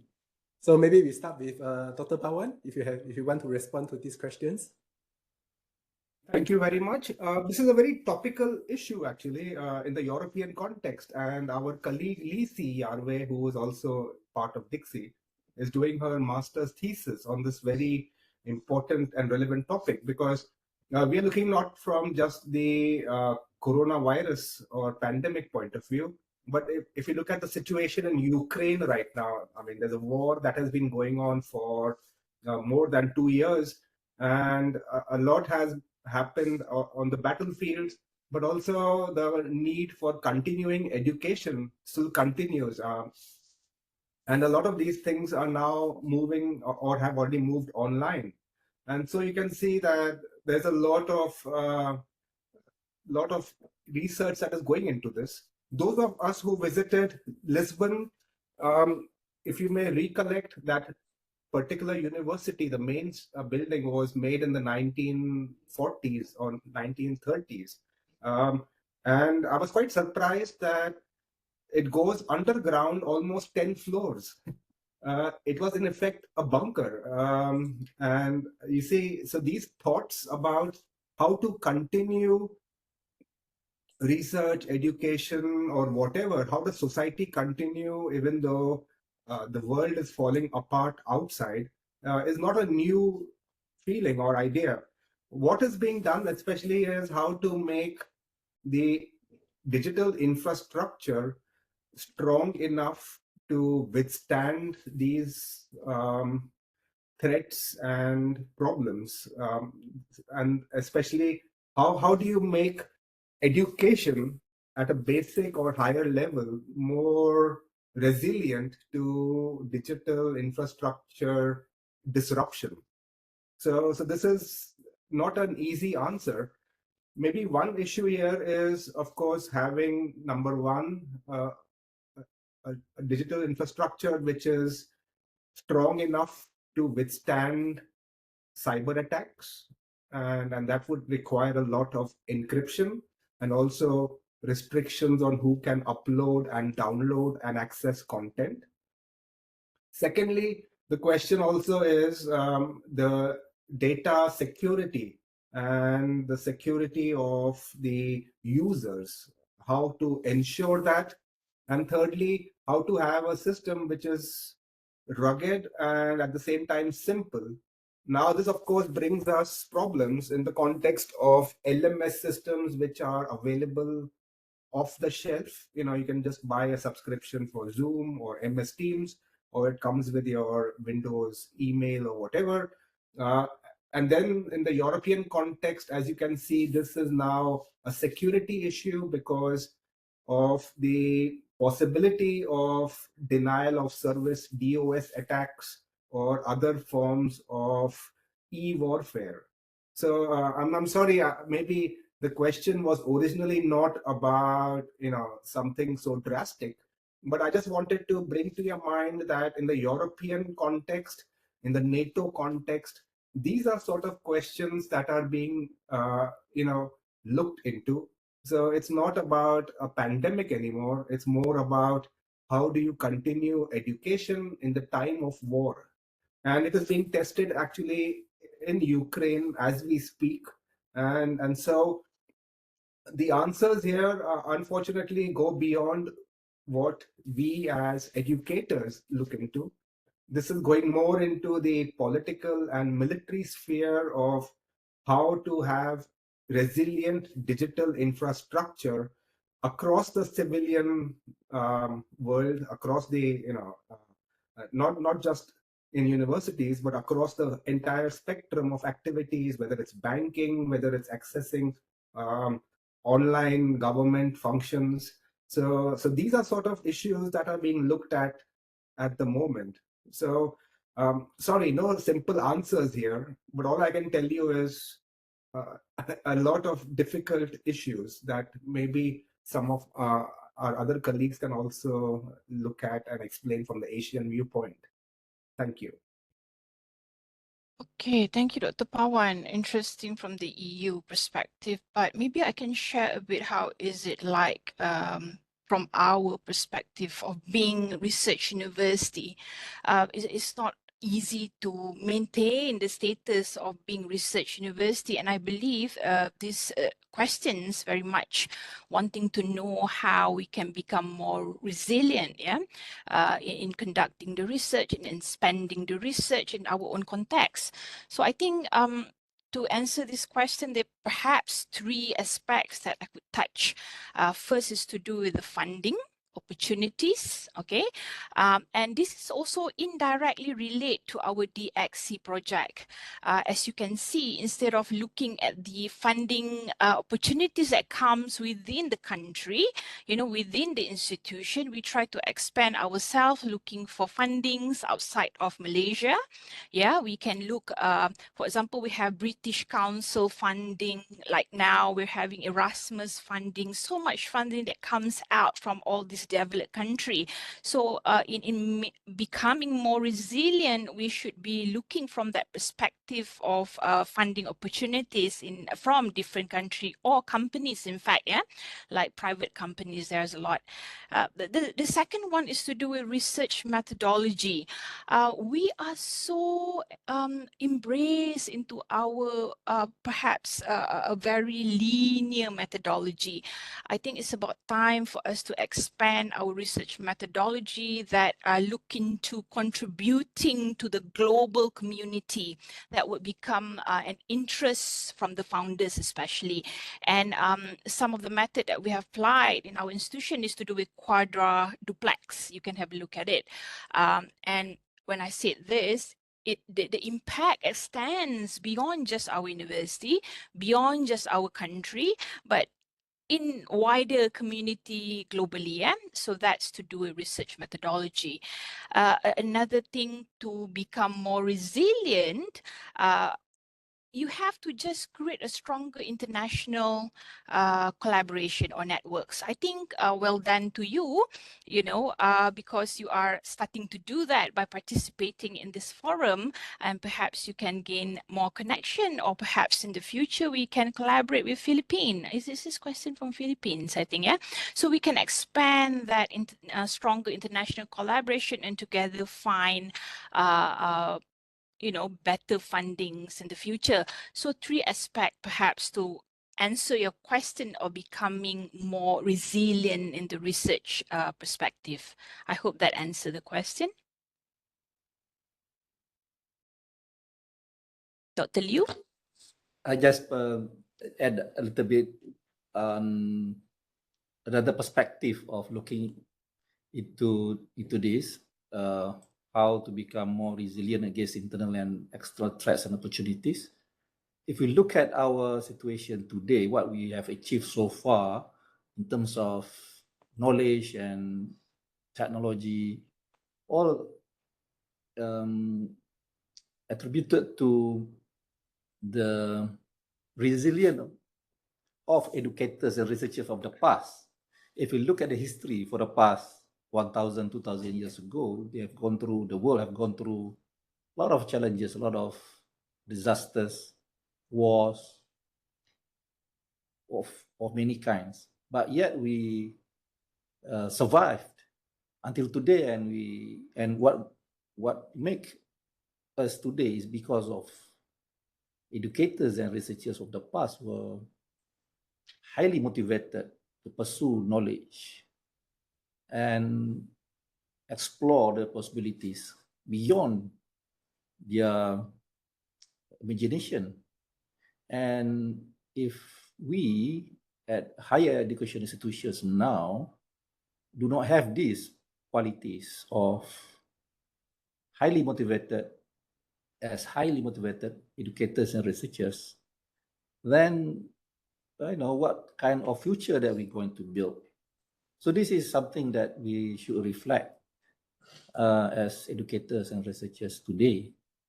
What's our role today, and what will be our role to build the future? So it boils down to the individuals, where yes, we have opportunities, we have environmental conditions to consider, but the bottom line is, do we have that quality today? Thank you. Just a reflection. Thank you for the question. Mr. Lai, do you have anything to add on? In fact, if we talk about ITC, we are still quite lag behind on the research capacity. And I do agree with Prof. Nadine. Currently, for sure for research, we will need the funding. And I can say most of the research activity in ITC is mostly driven by the project and by the partner. And what makes the research is still continue at ITC, for sure, is the passion of the researcher itself at ITC, who would not want to, because they get a master and PhD, they come back to Cambodia, they would like to develop something. They don't want to stop there. So I think just like Prof. Nadine, I do agree with him, is the passion and what is the role of researcher. You do the research work of your interest. So that would be maybe what the researcher should have in mind. Thank you. If I may also add one more issue with your kind permission, Professor Norden. Yeah, go ahead. Just to tell you about the sort of challenges that researchers face, and our colleagues from Philippines may find this interesting. It's also tragic funny in a way. One of our very eminent scientists from the Tallinn University of Technology, who is a world-renowned expert on ocean currents, he got funding through a Chinese project to do research on ocean and sea currents in the Baltic Sea. And this was a project, very big ticket project. He got a lot of funding for it, and the results were, put together for a newspaper, for publications and different journals, and a lot of research was done. And then he got in legal trouble because the police in Estonia accused him of passing on these very vital state military secrets to the Chinese government, which potentially then passed it on to Russian intelligence services. And this sort of information was very useful for Russian submarines operating in the Baltic Sea. And the poor professor ended up in prison. You also see this, for example, with a lot of funding that is taking place in the European Union, in the US. A lot of the professors and the research teams have to be very careful about the consequences of the research that they conduct.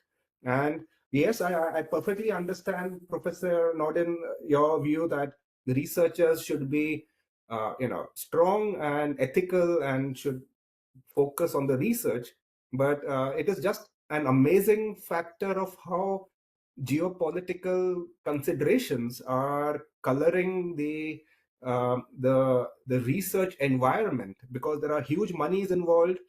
It is very tempting to take up such research projects, and at the same time, a lot of people don't realize the hidden motives or aspects that can be brought up. And so a lot of research teams now tend to play it very safe and just collaborate within their own circles. And this is again a very challenging aspect that we are seeing more and more now in the European Union, especially. Thank you.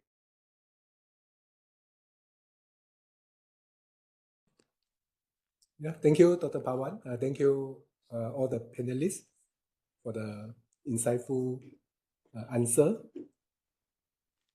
So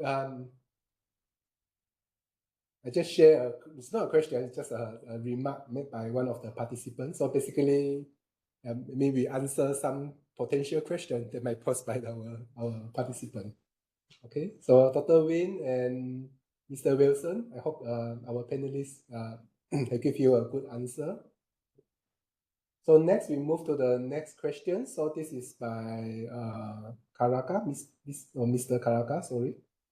So the question is also related to the social aspect. So what are the effective strategies for ensuring higher education consortium, such as DSC, relationship do not break down due to the lack of collaboration or communication among the organization within its network, perhaps due to other individual priority of its member? And then the following up question is, how can we make the partnership for learning resources exchangeable, both local and international, at the local level and also at the international level? So I think this is related to one of the key points that made by Dr. Pawan just now about the sustainability. So any one of you want to answer this first? Maybe I could just add a bit, yeah, Dr. Liu. Yeah, go ahead.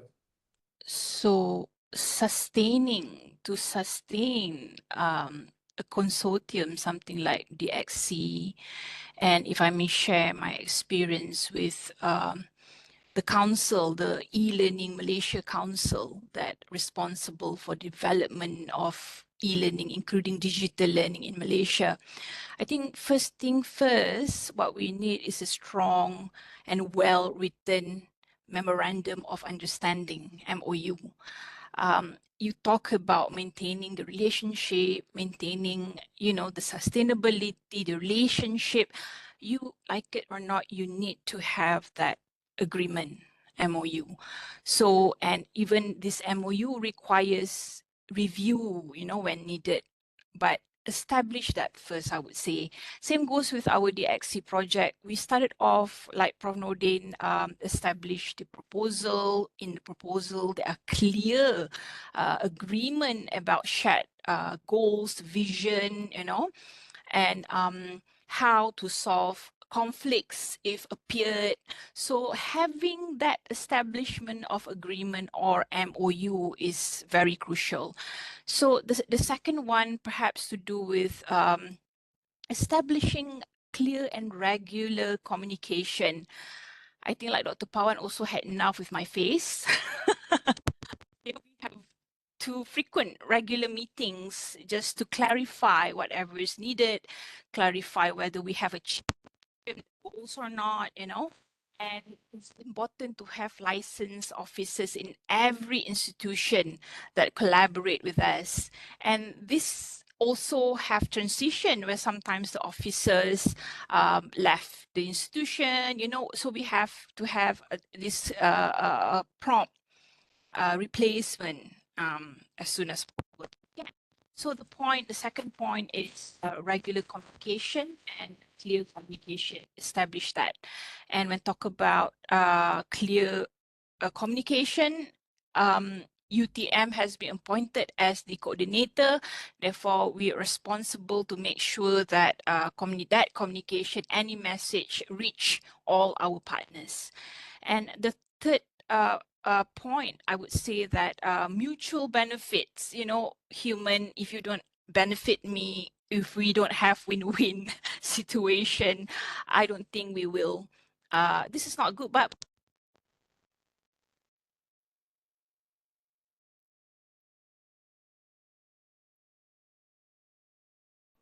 Dr. Z, there's something wrong with your mic, I think. hello? Hello? Okay, yeah, we can hear you now. Thank you. Okay, sorry. So I stop at the mutual benefits, the point, the third point, yeah? Yes, correct. Okay, so the mutual benefits of having the win-win situation. For example, like our case, we get easier research grants from another institution, you know, because we have a strong collaboration and personnel from all partners of countries partners, yeah. And then we get to also do research publication. For most of us in the XC are actually academicians, and we require to do publication, so we can do this as well. So there are actually a lot of mutual benefits that we can get. Therefore, this will also helps in sustaining the relationship. So those are the 3 points I just want to raise. Perhaps other friends of mine would have more to add. Thank you.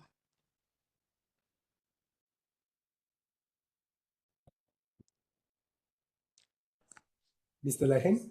Yeah, so besides working on the e-learning, I also in charge of the IT department for about 10 years. So I would like also to share my experience. And I think the first thing when we talk about the collaboration or the consortium would be, firstly, for example, for my department, IT department, we work mostly with the university in France and in Belgium. The first thing that we would that drive us to work together would be the common goal that we want to achieve together. That keep us to working with the university in France for 10 years now. It's over 10 years. So I think the first thing maybe we should ask maybe if we have the common goal and everyone is still committed to the same goal. And for example, we have most of our activity now is to do the exchange between the university in France and in ITC. So because we would like, ITC, we also receive students from French, and we would like also to send our students from French, but because of the budget limitation of the Cambodia government, mostly we get the student from France, but we do not have students to send due to the budget.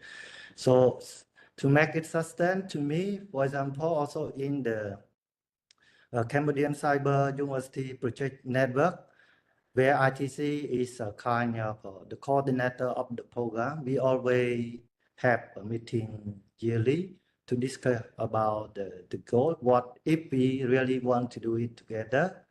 And then would come letter with the agreement, etc. So the common goal and common understanding, and of course for the win-win collaboration would be the one that will let all the member to do it. So beside this, when we talk about collaboration, about the consortium relationship, behind that, we need also the budget. So the funding would be also another important part of it. And when we commit to do a lot of things, like for example, in the Cambodian Cyber University project, a lot of activity was planned, but a lot of activity was also cut down. So the funding would be also important. But I think the first thing would be the common goal that we set together, and we see the benefit. I mean, the mutual benefit for all the partners to achieve this goal, and the dependent of each partner to achieve this goal. Thank you.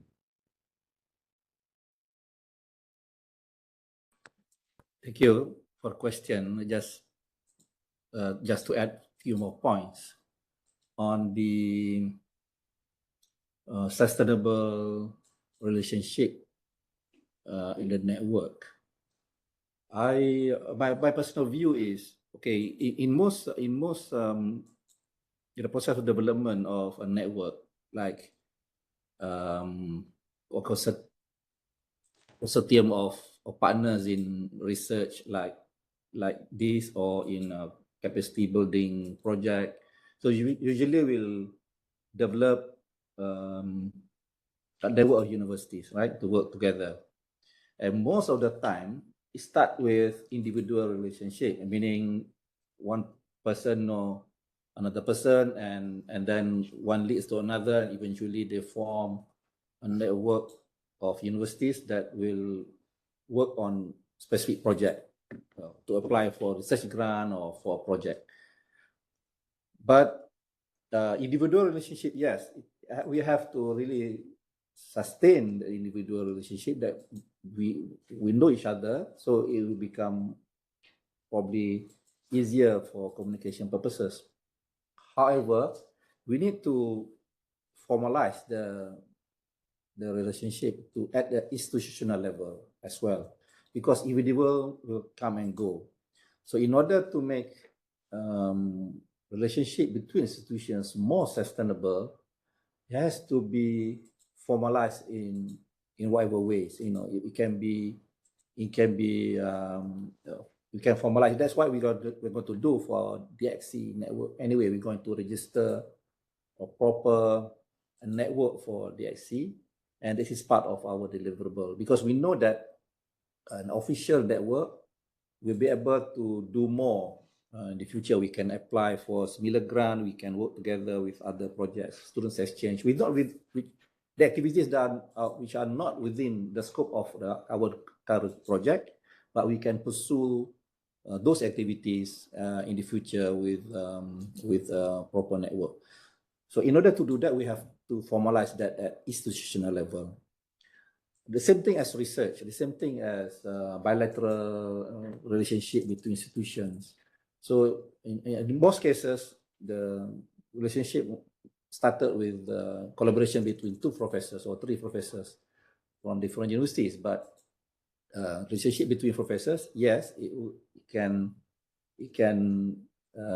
workable at lab scale, but in order to give more impact to at higher level, it has to be formalized.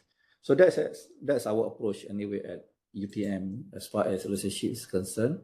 I personally involved in many consortia. I'm a vice president of GE4 network, which consists of 35 universities from 3 continents. So to sustain that sort of relationship within a network, require a lot of communication, a lot of meetings, and we have to initiate activities and make meetings, possible. So we have to create opportunities for the members to meet and engage. Otherwise, the consortium will die. So we make sure that for every main meetings like AIE or APAI or NAFSA, we make a point to meet, and we organize annual event among the members. So this sort of activities will ensure cooperation, will ensure sustainable relationship between the partner institutions. Another aspect is leadership. So in any network, you require good, or if not strong, leadership from the executive board or from the leader, so that will provide some bonding. They will provide some initiative to make sure that the members will stick together. So I think our second question, I just add a little bit more on how can we make partnership for learning resource exchange, both local and international, sustainable. So this is, again, we have to make sure that the outcomes or the output of our project is made known to the institution. So meaning that we'll be putting not at individual lab, but it's going to be at institutional level. So if we go, we retire or we move to other universities, the institution will still take care of the resources and make sure that the resources will stay there and available for access by the public or by the members at least. Thank you. Thank you. Dr. Pawan, do you have anything to add on? Well, I fully agree with what has been said by the previous three speakers, and it is very true. My own personal thing is, I would say you have to be an extrovert. You have to believe in networking, and thanks to social media and LinkedIn, these things, it's not difficult to stay in touch with people, like whatever they post, show interest in what they are doing. That's very important also, even for professors, head of departments. And there are a lot of these conferences that take place, which are, very specific. So, for example, the European Union Intellectual Property Office every December has a conference in Alicante in Spain. And so it's a priority. Have to go, be there, do things. And then, of course, personal relationships, that's been the key for me. And most important is the ability to be easy to work with and not be this difficult person who nobody wants to meet, because we all have so many problems of our own. And the last thing we want is a partner who is too difficult. Now, of course, these are all very easy, individual things, but this is what I've learned from our former colleague, Madli Crispin. She passed away. But I learned a lot from her. 40 years, she was in the same university, doing the same networking, and I really learned a lot about how to handle human relationships across the continents, everywhere, from her. So the key starts with you individually, but of course also at the institutional level. But you should be able to convince your boss that it is the good thing to do. So then it again comes back to you as the professor, researcher, scientist. If you do it, it works out. So yeah, the key is you, number one. Thank you.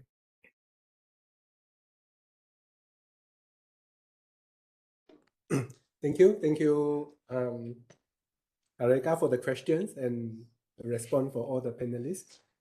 So now we are about 2 hours into our seminar. So we'll be happy to see that all of you are still with us, about 180 of you. So we have another 2 questions that we managed to capture. One on the technological aspect, another one on the legal aspect. So maybe we move to the next question, the second last questions. So this is from Julie Vet from Philippines. So this is her questions.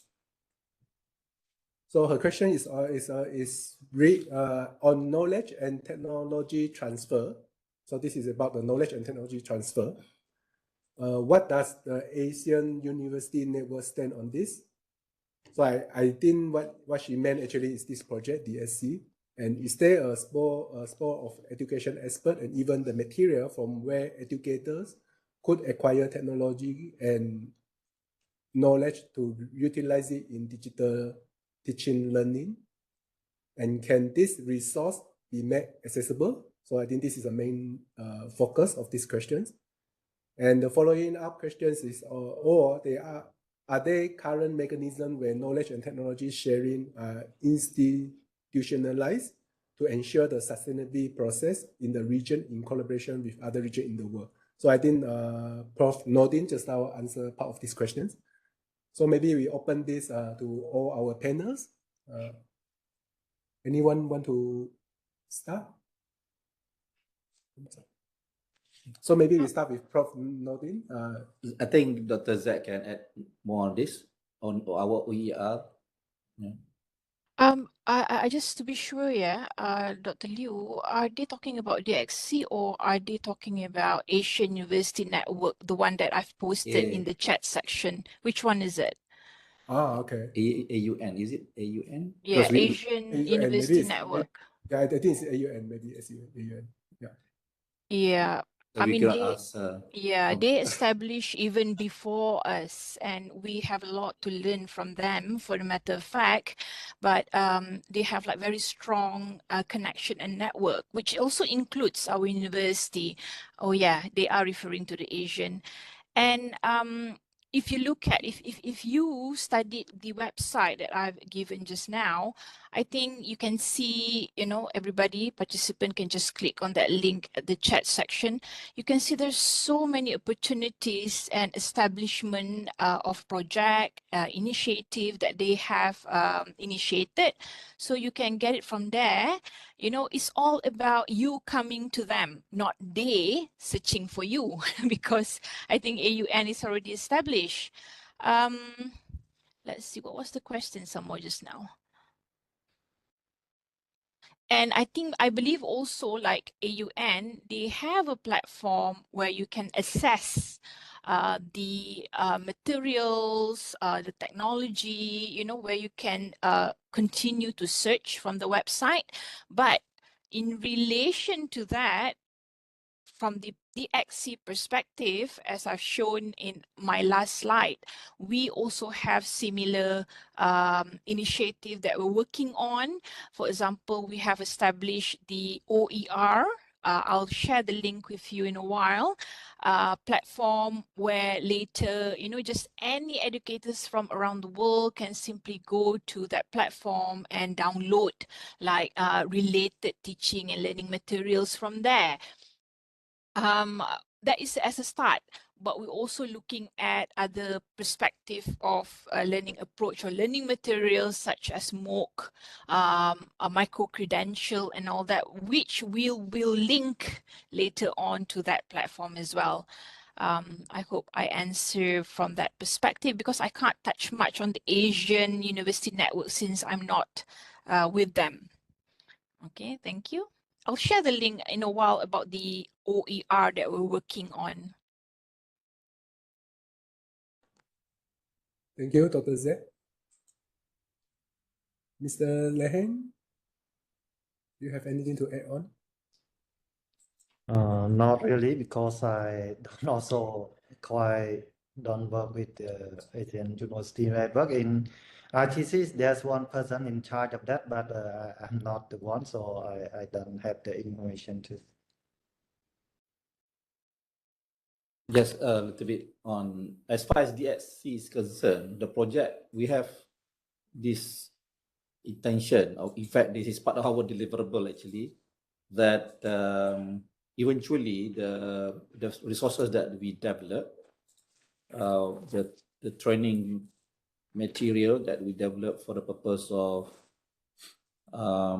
capacity building, developing competencies in digital learning for the three groups that Dr. Zack mentioned, the leaders, for the ICT infrastructure team, and for the teachers, for the lecturers, academic staff. These are the three segments, target groups that we are working on. The training itself, the training materials are going to be shared on our OER letter at the end of our project. And of course, as mentioned, we're going to have digital learning training centers. One in Malaysia, one in Cambodia, and one in Laos. The one hopefully in Cambodia will be led by Institute of Technology Cambodia, ITC. You can see that ITC is already quite ahead in terms of their digital learning capability, infrastructure, as well as capacity building development in Cambodia. I believe that with the additional content that we provide through this project, that will provide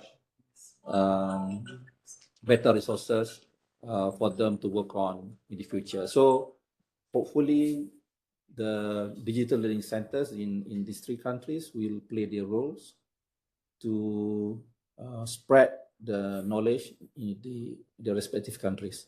At UTM, Malaysia will become a regional training center, hopefully, and we will provide the services later for other ASEAN countries.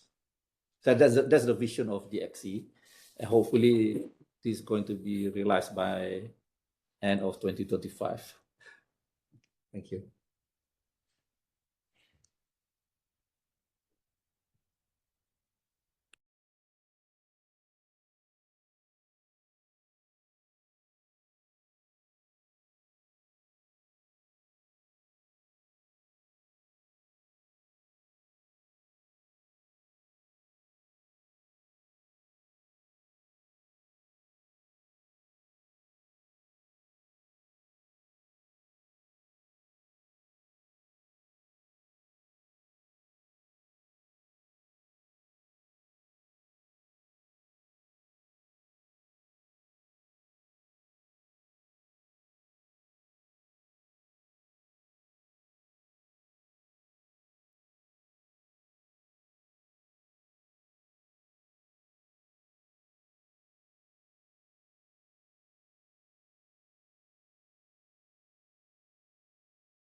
Am I out of the WebEx? Hello? Oh, Oh, okay. okay. So this is the next question about the legal aspect. So I think that even though just now I read the question, you couldn't hear it, but I'm pretty sure you already finished reading the questions. So this is about the data privacy and data management. Okay. So I think Dr. Pawan, do you want to respond to this? This is related to one of the important points that you mentioned in your speeches now. Well, thank you very much. Yes, it is very important to understand how these LMS systems work and how we can seek more accountability. But you see, the thing here is what's happening is also that the legal aspect overrides individual institutional issues over here. Some of these issues now go to the next level above our heads. What is happening is as soon as a certain service provider becomes dominant, and the definition of dominant is given under the competition law or the antitrust law of that country, dominant could be more than 35% or more than 40% of the market share is controlled by that service provider, then the competition law kicks in. And so it is not a difficult proposition to look at. For example, Google search engine, 90% dominant. So automatically it comes up Microsoft, Apple, Spotify, MS Teams, Zoom. As soon as they reach a certain threshold level, then the competition law authority of that country gets involved in setting up regulations and accountability impositions. So what is happening in the European Union is, to give an example, most of the LMS is either now through MS Teams or Zoom or then Moodle. And as soon as they breach a certain number, then the whole issue of regulations, accountability, data protection, everything becomes extremely legal. And so a lot of these companies have very extensive legal departments that deal with these sort of issues. So, for example, if Caltech has a problem with Moodle, there's only so much that we as an institution can do. Moodle will say, this is our policy. You like it, take it. You don't like it, go away. But Moodle instead is affected by different laws that have been enacted in the European Union. Now, it is interesting to see the history of these sort of laws. Before 2015, it was all dominated by this industry was dominated by American companies, and the American laws in this regard are very straightforward. The United States Digital Millennium Copyright Act, for example, or other laws clearly state that the online platform has very few responsibilities, like YouTube, Amazon, etc. And if you have a problem, the private parties can handle it amongst themselves. And as soon as there is an issue with a video that has been uploaded on YouTube, just tell YouTube, they will have a cease and desist process in place, and a copyright strike, whatever, and they will take it off in 2 days, 2 weeks, whatever. No need to involve the government. You give full immunity to these online platforms, because that is the only way how internet can grow. So that's the US viewpoint. After 2015, before 2015, the European Union agreed with this viewpoint, and a lot of other countries in the world also agreed with this viewpoint. But after 2015, the European Union said, no, you cannot have unfettered, complete freedom to do whatever you want to do. If you are an online platform, you should be facing our rules and regulations, because data of European Union citizens is going to the US. We can't control what they are doing, and they are monetizing everything, and this is not fair for our consumers.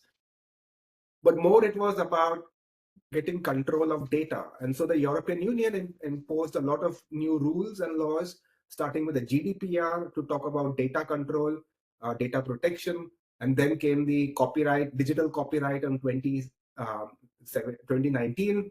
And now the European Union has the EU Markets Act and the Digital Markets Act and the Digital Services Act. So a lot of regulations and accountability are now being imposed, not just at the European Union member state level, but also at the central level in Brussels. So what I'm basically trying to say here is that alone as an institution or as an individual, you have no chance of making these LMSs, more compliant with the law. But at the legal level, at the national level, there are a lot of these laws coming up. And what is happening, for example, you see is it happens in the European Union, and then 3, 4, 5 years later, different countries across in Asia, Africa, South America, they also start adopting the similar laws. And so whether it is in ASEAN countries, whether it is in India, China, Brazil, wherever you look at it, they all are starting to impose these sort of laws into place, which are putting a lot of restrictions on these American online platforms. So when we look at the legal issue, you have to also consider where this company is coming from, where it is working, and where the services are provided, and which country is imposing the law. So when we in our Dixie project look at Moodle, you have to also understand that Moodle is regulated differently under EU laws and not so much under Malaysian laws or Laotian or Cambodian laws, which is why our module A is more targeted at the leadership level, education ministry level, rector level. So you see the political component over here is also important, because the European Union is trying to say, please follow our legal procedures, and they are good for you and good for the consumer and good for data protection. After a few months, years, the Americans will say, no, don't listen to the Europeans. Keep it simple, keep it effective, because that is how the internet works. The Chinese government will say its version. So really, there's a lot happening that from a legal viewpoint you can see over here. So a lot of concerns are being raised about the market power and dominance of LMS owners, and also how relevant it is to control them. You may recollect that the founder of Zoom, although he's an American citizen, is of Chinese origin, and so he was targeted initially with regard to the market power of Zoom.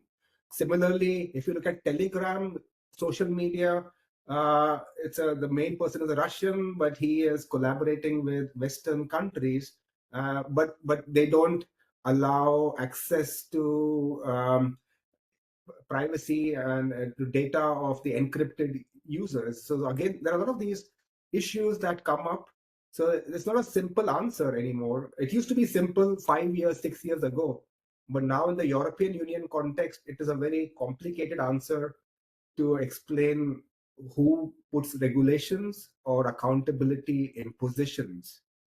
And my view is that in the coming years, similar laws will be adopted in all countries across the world, and we will have more action in this regard and a lot of upheaval as well.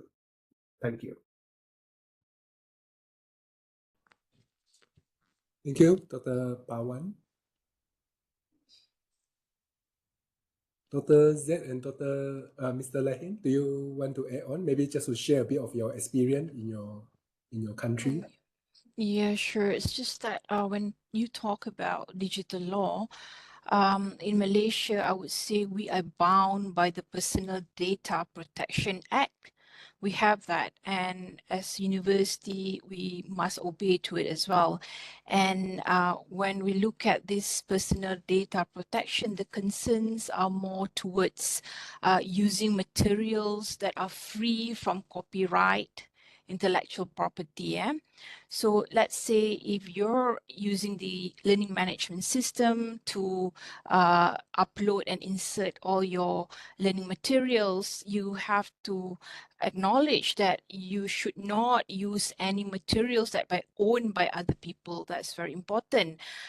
We have the law yet. When we talk about enforcement, that's where the issue raised. Who are there to do like thorough checkup on the learning materials? Are they free from copyright and so forth? And since our learning management system are not simply open access, so we cannot view that. But then again, the law also state as long as you're using the materials not for commercial purposes, that is fine. It's acceptable for educational purposes. So we are clear about it. And when universities starting to commercialize, teaching and learning, like we have MOOC, we have micro credentials, right? Courses which we sell, to the wider audience. They have to pay when they want the certificate. So this becomes more rigid. So before we start to sell those courses, we have to make sure, thoroughly that the materials, even the video we produce within that micro-credential LMS are free from all that copyrights and as well as IP.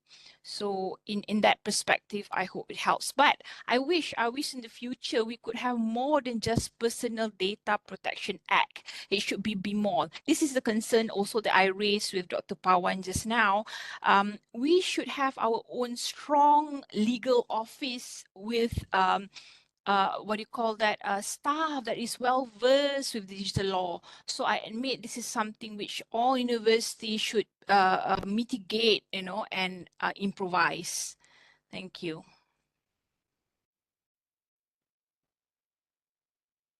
So for Cambodia, there are not too many law. Anyway, I work with Ministry of Post and Telecom, and in fact, I also beside the learning management system, I also working also on some at the national project. So there one regulation, quite general, is the one who to protect the data of the user. the system administrator or the one who are hosting infrastructure and own the information of the user. If the leak of the data, there will be a law in Cambodia that I don't very remember, but you will be going to jail, etc. That at the ministry or national level, but as ITC, in fact, ITC operates several systems. So, like I mentioned, we have our own LMS. Now we operate the Cambodian Cyber University. We have the data from also at the university in Cambodia. And so at the school level, for sure, if first we have the law from the Ministry of Post Telecom and the one who in charge of the system, in fact, mostly my team. So if there are lack of the data, we will be sent to, the unit that execute the law that I mentioned earlier. And for the learning management system, because we have hosted a lot of data of the partner, but normally we don't check it. It's the partner, the university who own the data, who manage the data by themselves, and we could not go and do it. That from Cambodia. Thank you.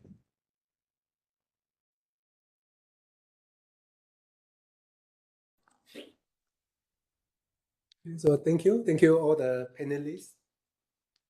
Okay, so yeah, so on my mic. Just to make sure. No more questions. No more questions. So actually, this is the last questions from our participant. And before that, maybe I just want to remind everyone. Tomorrow there will be another session, and we're going to use the same webpage link. But before that, let me just make a bit of conclusions. So just now, all the 4 speakers share a lot of the new information for us, and also the different projects that we've seen from different countries and their experience. And so we would like to thank Professor Dr. Nordin Yahya, Dr. Pawan, Dr. Z, and Mr. Lehin for their insightful sharing in their speech, and also their sharing of their insight during the Q&A. And then not to forget, equally important, we would like to thank the participants, especially Wilson, Win, Karaka, and Julevi, who posed the question, which stimulate a lot of the interesting discussion. And I'm pretty sure all these sharing are very important. We still have 170 with us until now. So before I conclude this session, there are a few important things I would like to announce. So first is that tomorrow we're going to continue with the next session. Please join this session, because during the registration, we have 400 registration, and today we have around 200 attended. So tomorrow we expect around the same number as well. So tomorrow we'll be starting at the same time, at 1 p.m. Malaysia time. And the second thing is about material. So I think that just now we mentioned a lot about the sharing of the materials and things like that. So I will encourage you to scan this QR code to keep the website of this link, the link to the website of this project, so that you can get the updates for all the materials, including the OER materials and documents and the news about this project. So you can scan the QR code and keep the link. And then the next, of course, before we conclude this session, we would like everyone to turn on their camera so we can take a photo for everyone, in addition to the Google form that you fill in as a proof of your attendance. Okay, so just turn on your camera so we can take a photo. Okay, so I will stop sharing. So after this, I will share the attendance form again, don't worry.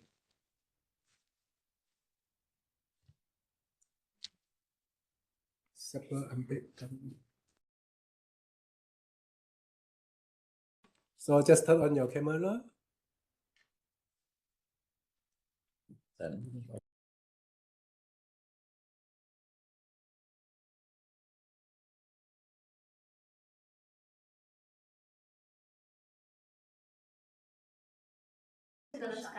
Give us a few minutes because there's a lot of the page, so we need to go through one by one. So just turn on. So okay. Turn on. Okay. Kamera kita turn on. Okay, so we move to the second page. Tak cantik lah.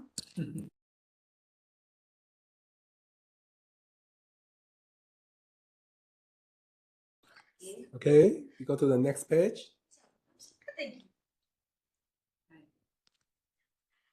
The next one.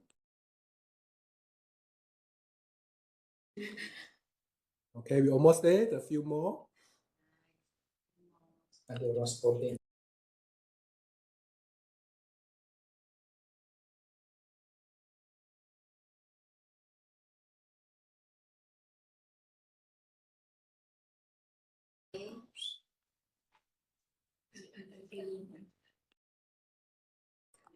Okay, please stay with us. We're almost done.